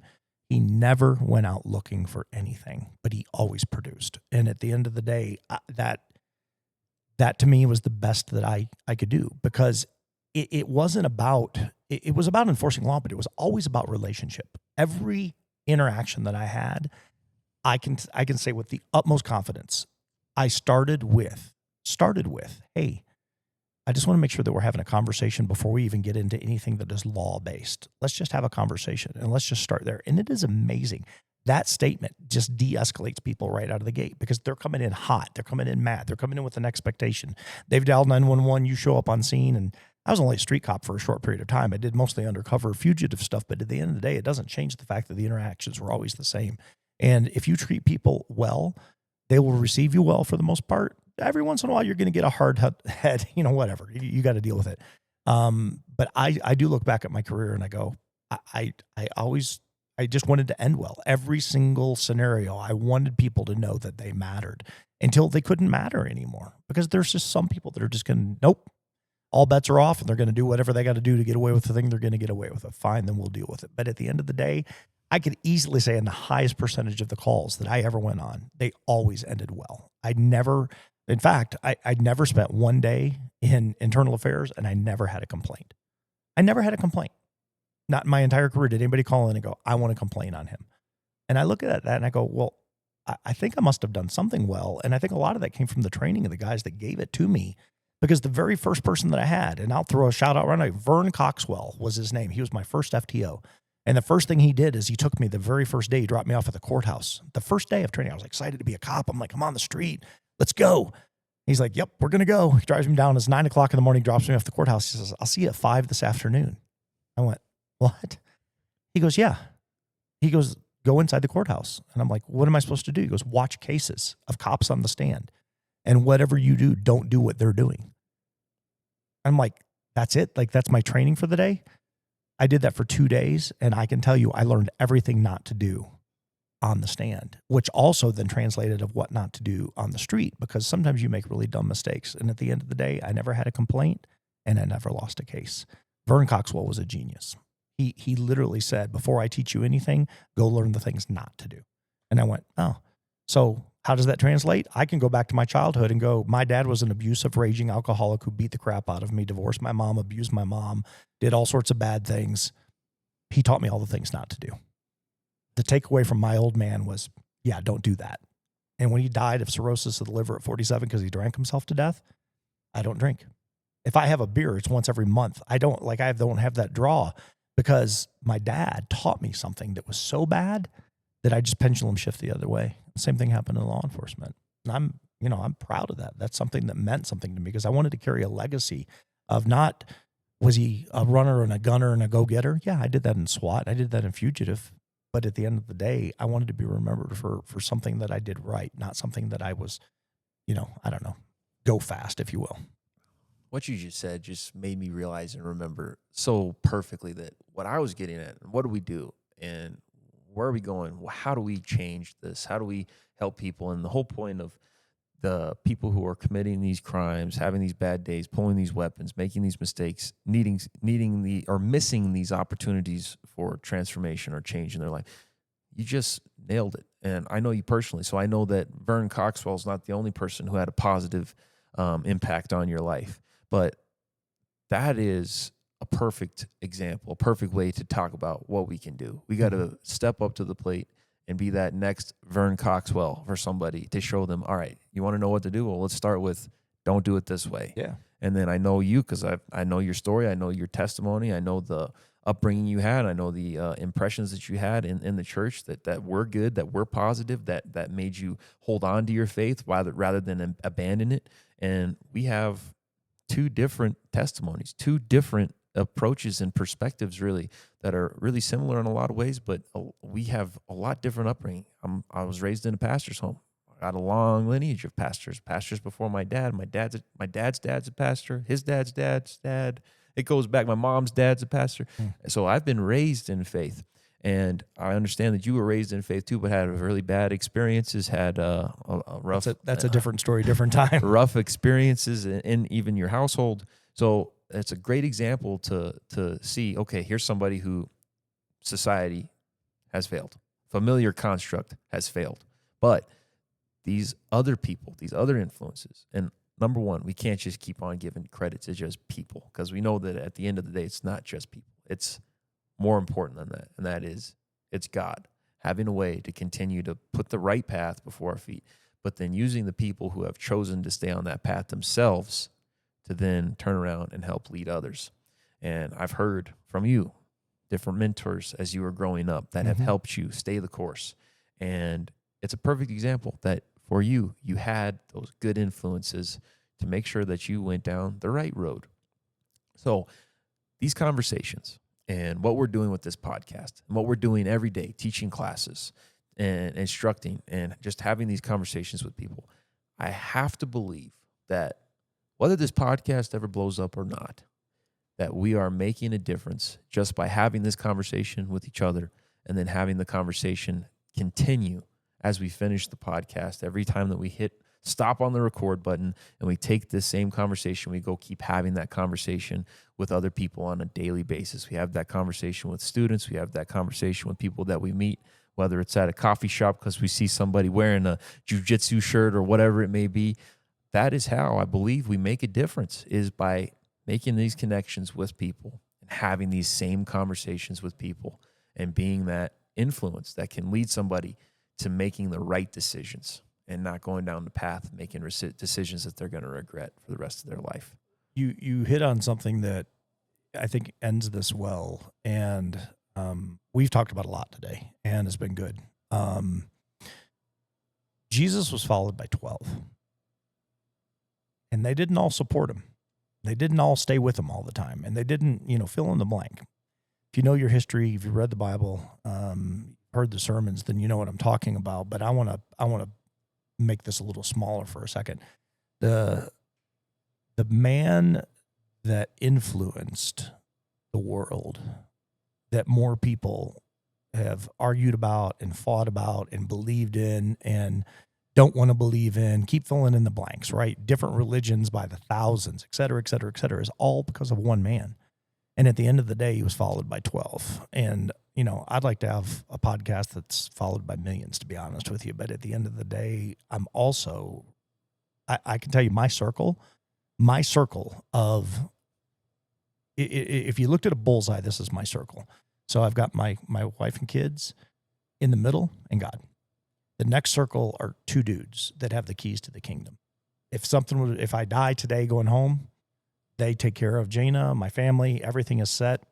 The next circle out are the dudes that I've been through the doors with, that are faith-based guys that I've walked that journey with, where gunfires come in hot and heavy, warrant services of the most volatile type, the guys that I have bled with, the guys that have died next to me, that is my circle. And then outside of that is the people that I want to be around in my life. But that circle, from the inner circle to that third ring, might be 15 people, maybe. And that's my world. That's my everyday.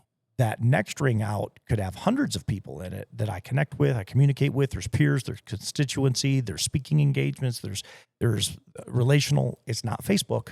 It's not social media. It's none of that. These are people that I actually have friendships with. And then the next circle is just the rest of the world. And so somebody said a long time ago, I thought it was Chuck Swindoll. I believe it was Chuck Swindoll. I think we were talking one day in the church, and he said, you may be the only Bible that somebody ever reads. That statement has stuck with me for the last 8 years since he said it. And it'll never leave me, because it is so true. It is absolutely true. And he said, just make sure they're not reading Revelations, but they're reading Ephesians. And it's such a funny thing coming from one of the greatest ministers of all time, but he's right. You don't want to be doom and gloom and dark and brimstone. There's a time for that. There's a time to go full Revelation, but I think the vast majority of the time I just want to be Ephesians. I just want to be, love. And I don't mean like carefree 70s, hippie music love. I mean, that's all fun and good to its own point, but I really want to be the definition of friendship and relationship and core. So I thrive on structure and I thrive on relationship. Those are like my love languages in life. But I don't have close relationships with thousands of people. I have close relationships with about 15 to 20 people that mean the world to me, but I do my utmost to impact the rest. And I want to do it the right way. And I did it every day in law enforcement. I do it every day in business, and I do it to the best of my ability, and every day with friendship. And that is where you and I, again, I know it goes back to a T-shirt, but it really came down to the conversation. You saw me in the T-shirt and wanted to know where I got it. But at the end of the day, it was how you approached me and how you treated me that in kind we've been able to do this now for month after month after month. And now we're putting together our first podcast, long format. And, let's see where we're at in 6 months or a year. But I think it all comes down to the relationship. Couldn't agree more. And I love that statement. Might be the only Bible somebody reads. That's definitely an underlying mission of the businesses that we have here, and want to make sure that we're doing a good job with that, because something that goes right along that is a conviction that I've had since opening up these businesses. I've had a pretty heavy weight on my shoulders that I want to make sure that I'm not just saying, I'm doing. And I feel a responsibility to run my businesses in a way that is God honoring to the best of my capability. I'll never be perfect. I get that. Nothing on this earth will be. But we may be the only place that somebody steps into and they feel that faith. They may never make it into a church. That's right. But they may come to a trial jiu-jitsu class. They may step over next door and get coffee and hear the Christian music playing, know that they feel a different atmosphere in there from whether it's just the baristas or it's some of the art on the walls that's God honoring. I think that there's something to be said about just that, because you're right. As far as the amount of people that we have direct relationships with, we're limited in what we can do. Hopefully this podcast can reach people that we could never reach on a regular daily level. At some point, maybe we have a big following. Maybe we do, maybe we don't. But regardless, the sphere that we're operating in right now, we have to always remember that it is enough. And whatever we do with it, we just have to give our absolute best to give it right back to God. And that's what I've done. And from the very first conversation that I've had, even whenever meeting you, is I want to always make sure that I point right back to God. He is the reason that we're here, the reason that we even have the opportunity to be sitting down having this conversation right now, the reason that we even have the amount of freedom that we have right now still in this country, I believe, by and large, is because of the way that this country was started and the way that we did honor God and the way that some of us here still are trying to continue to honor God. But with that, the way that we have decided to end the podcast is by way of prayer. Yeah. And so what do you think? Do you think we should just, I pray one episode, you pray one episode, or do you think we should hang up? No, okay. That's good. I like one that. One of my friends and good mentors, he's used that expression. He says, I'll dial and you hang up. Yeah. And so he'll start prayers that way and kind of let it go back and forth. But that's fine. I'll say a prayer and then we'll be on our way to wrapping up our first episode. All right, brother. It's been fun. So it has been fun. Glad that we finally made it, and it's been a good conversation. I think a good way to start things off. So much more to come, and first of many. But let's go ahead and give honor to God, and let's say a quick prayer. So, God, first we want to thank you for getting us to this point, Lord. In the grand scheme of things, Jesus, I know that I amount to very little, but I want to do everything that I can with all that I have, Jesus, to honor you. You have been so good, Lord, even whenever I'm undeserving, even whenever I have been far from what I should be. You have always been faithful. You've always been consistent. God, I'm asking you right now that you would let this podcast be a light to this nation, to this world. Let this podcast be a light, first and foremost, just to our community here in Castle Rock, to whoever may be listening. I pray, Lord, that this prayer would reach whoever's listening, that you would enter into their life, and I pray that you would begin to make a difference in them. I pray, Lord, that you would let there be ideas, impressions, let there be influence from this podcast, from the conversations that we've had and that we will have, Lord, that ultimately lead to you, not to me, not to Micah, not to the Rock Jiu-Jitsu team, but God, to you. You are the priority. It's all about you, Jesus. And we honor you today. We give you glory in all that we do. It's all because of you, and it's all for you, Lord. We want to give this podcast to you, and we want to ask you, Lord, to bless all of the followers, all of the listeners, that you would reach out to them, that you would encourage them wherever they're at in life. I pray, Lord, that you would let them know that there is hope in you, Jesus. And I pray that you let them begin to feel that. And I pray, Lord, that you would encourage and protect each and every listener, and that you'd go with me, go with Micah as we leave this podcast today. And I pray that you bless this episode and all that are to come, for your glory and not for ours. In Jesus' name, amen. Amen. All right. First one. It is in the books. Loved it. All right.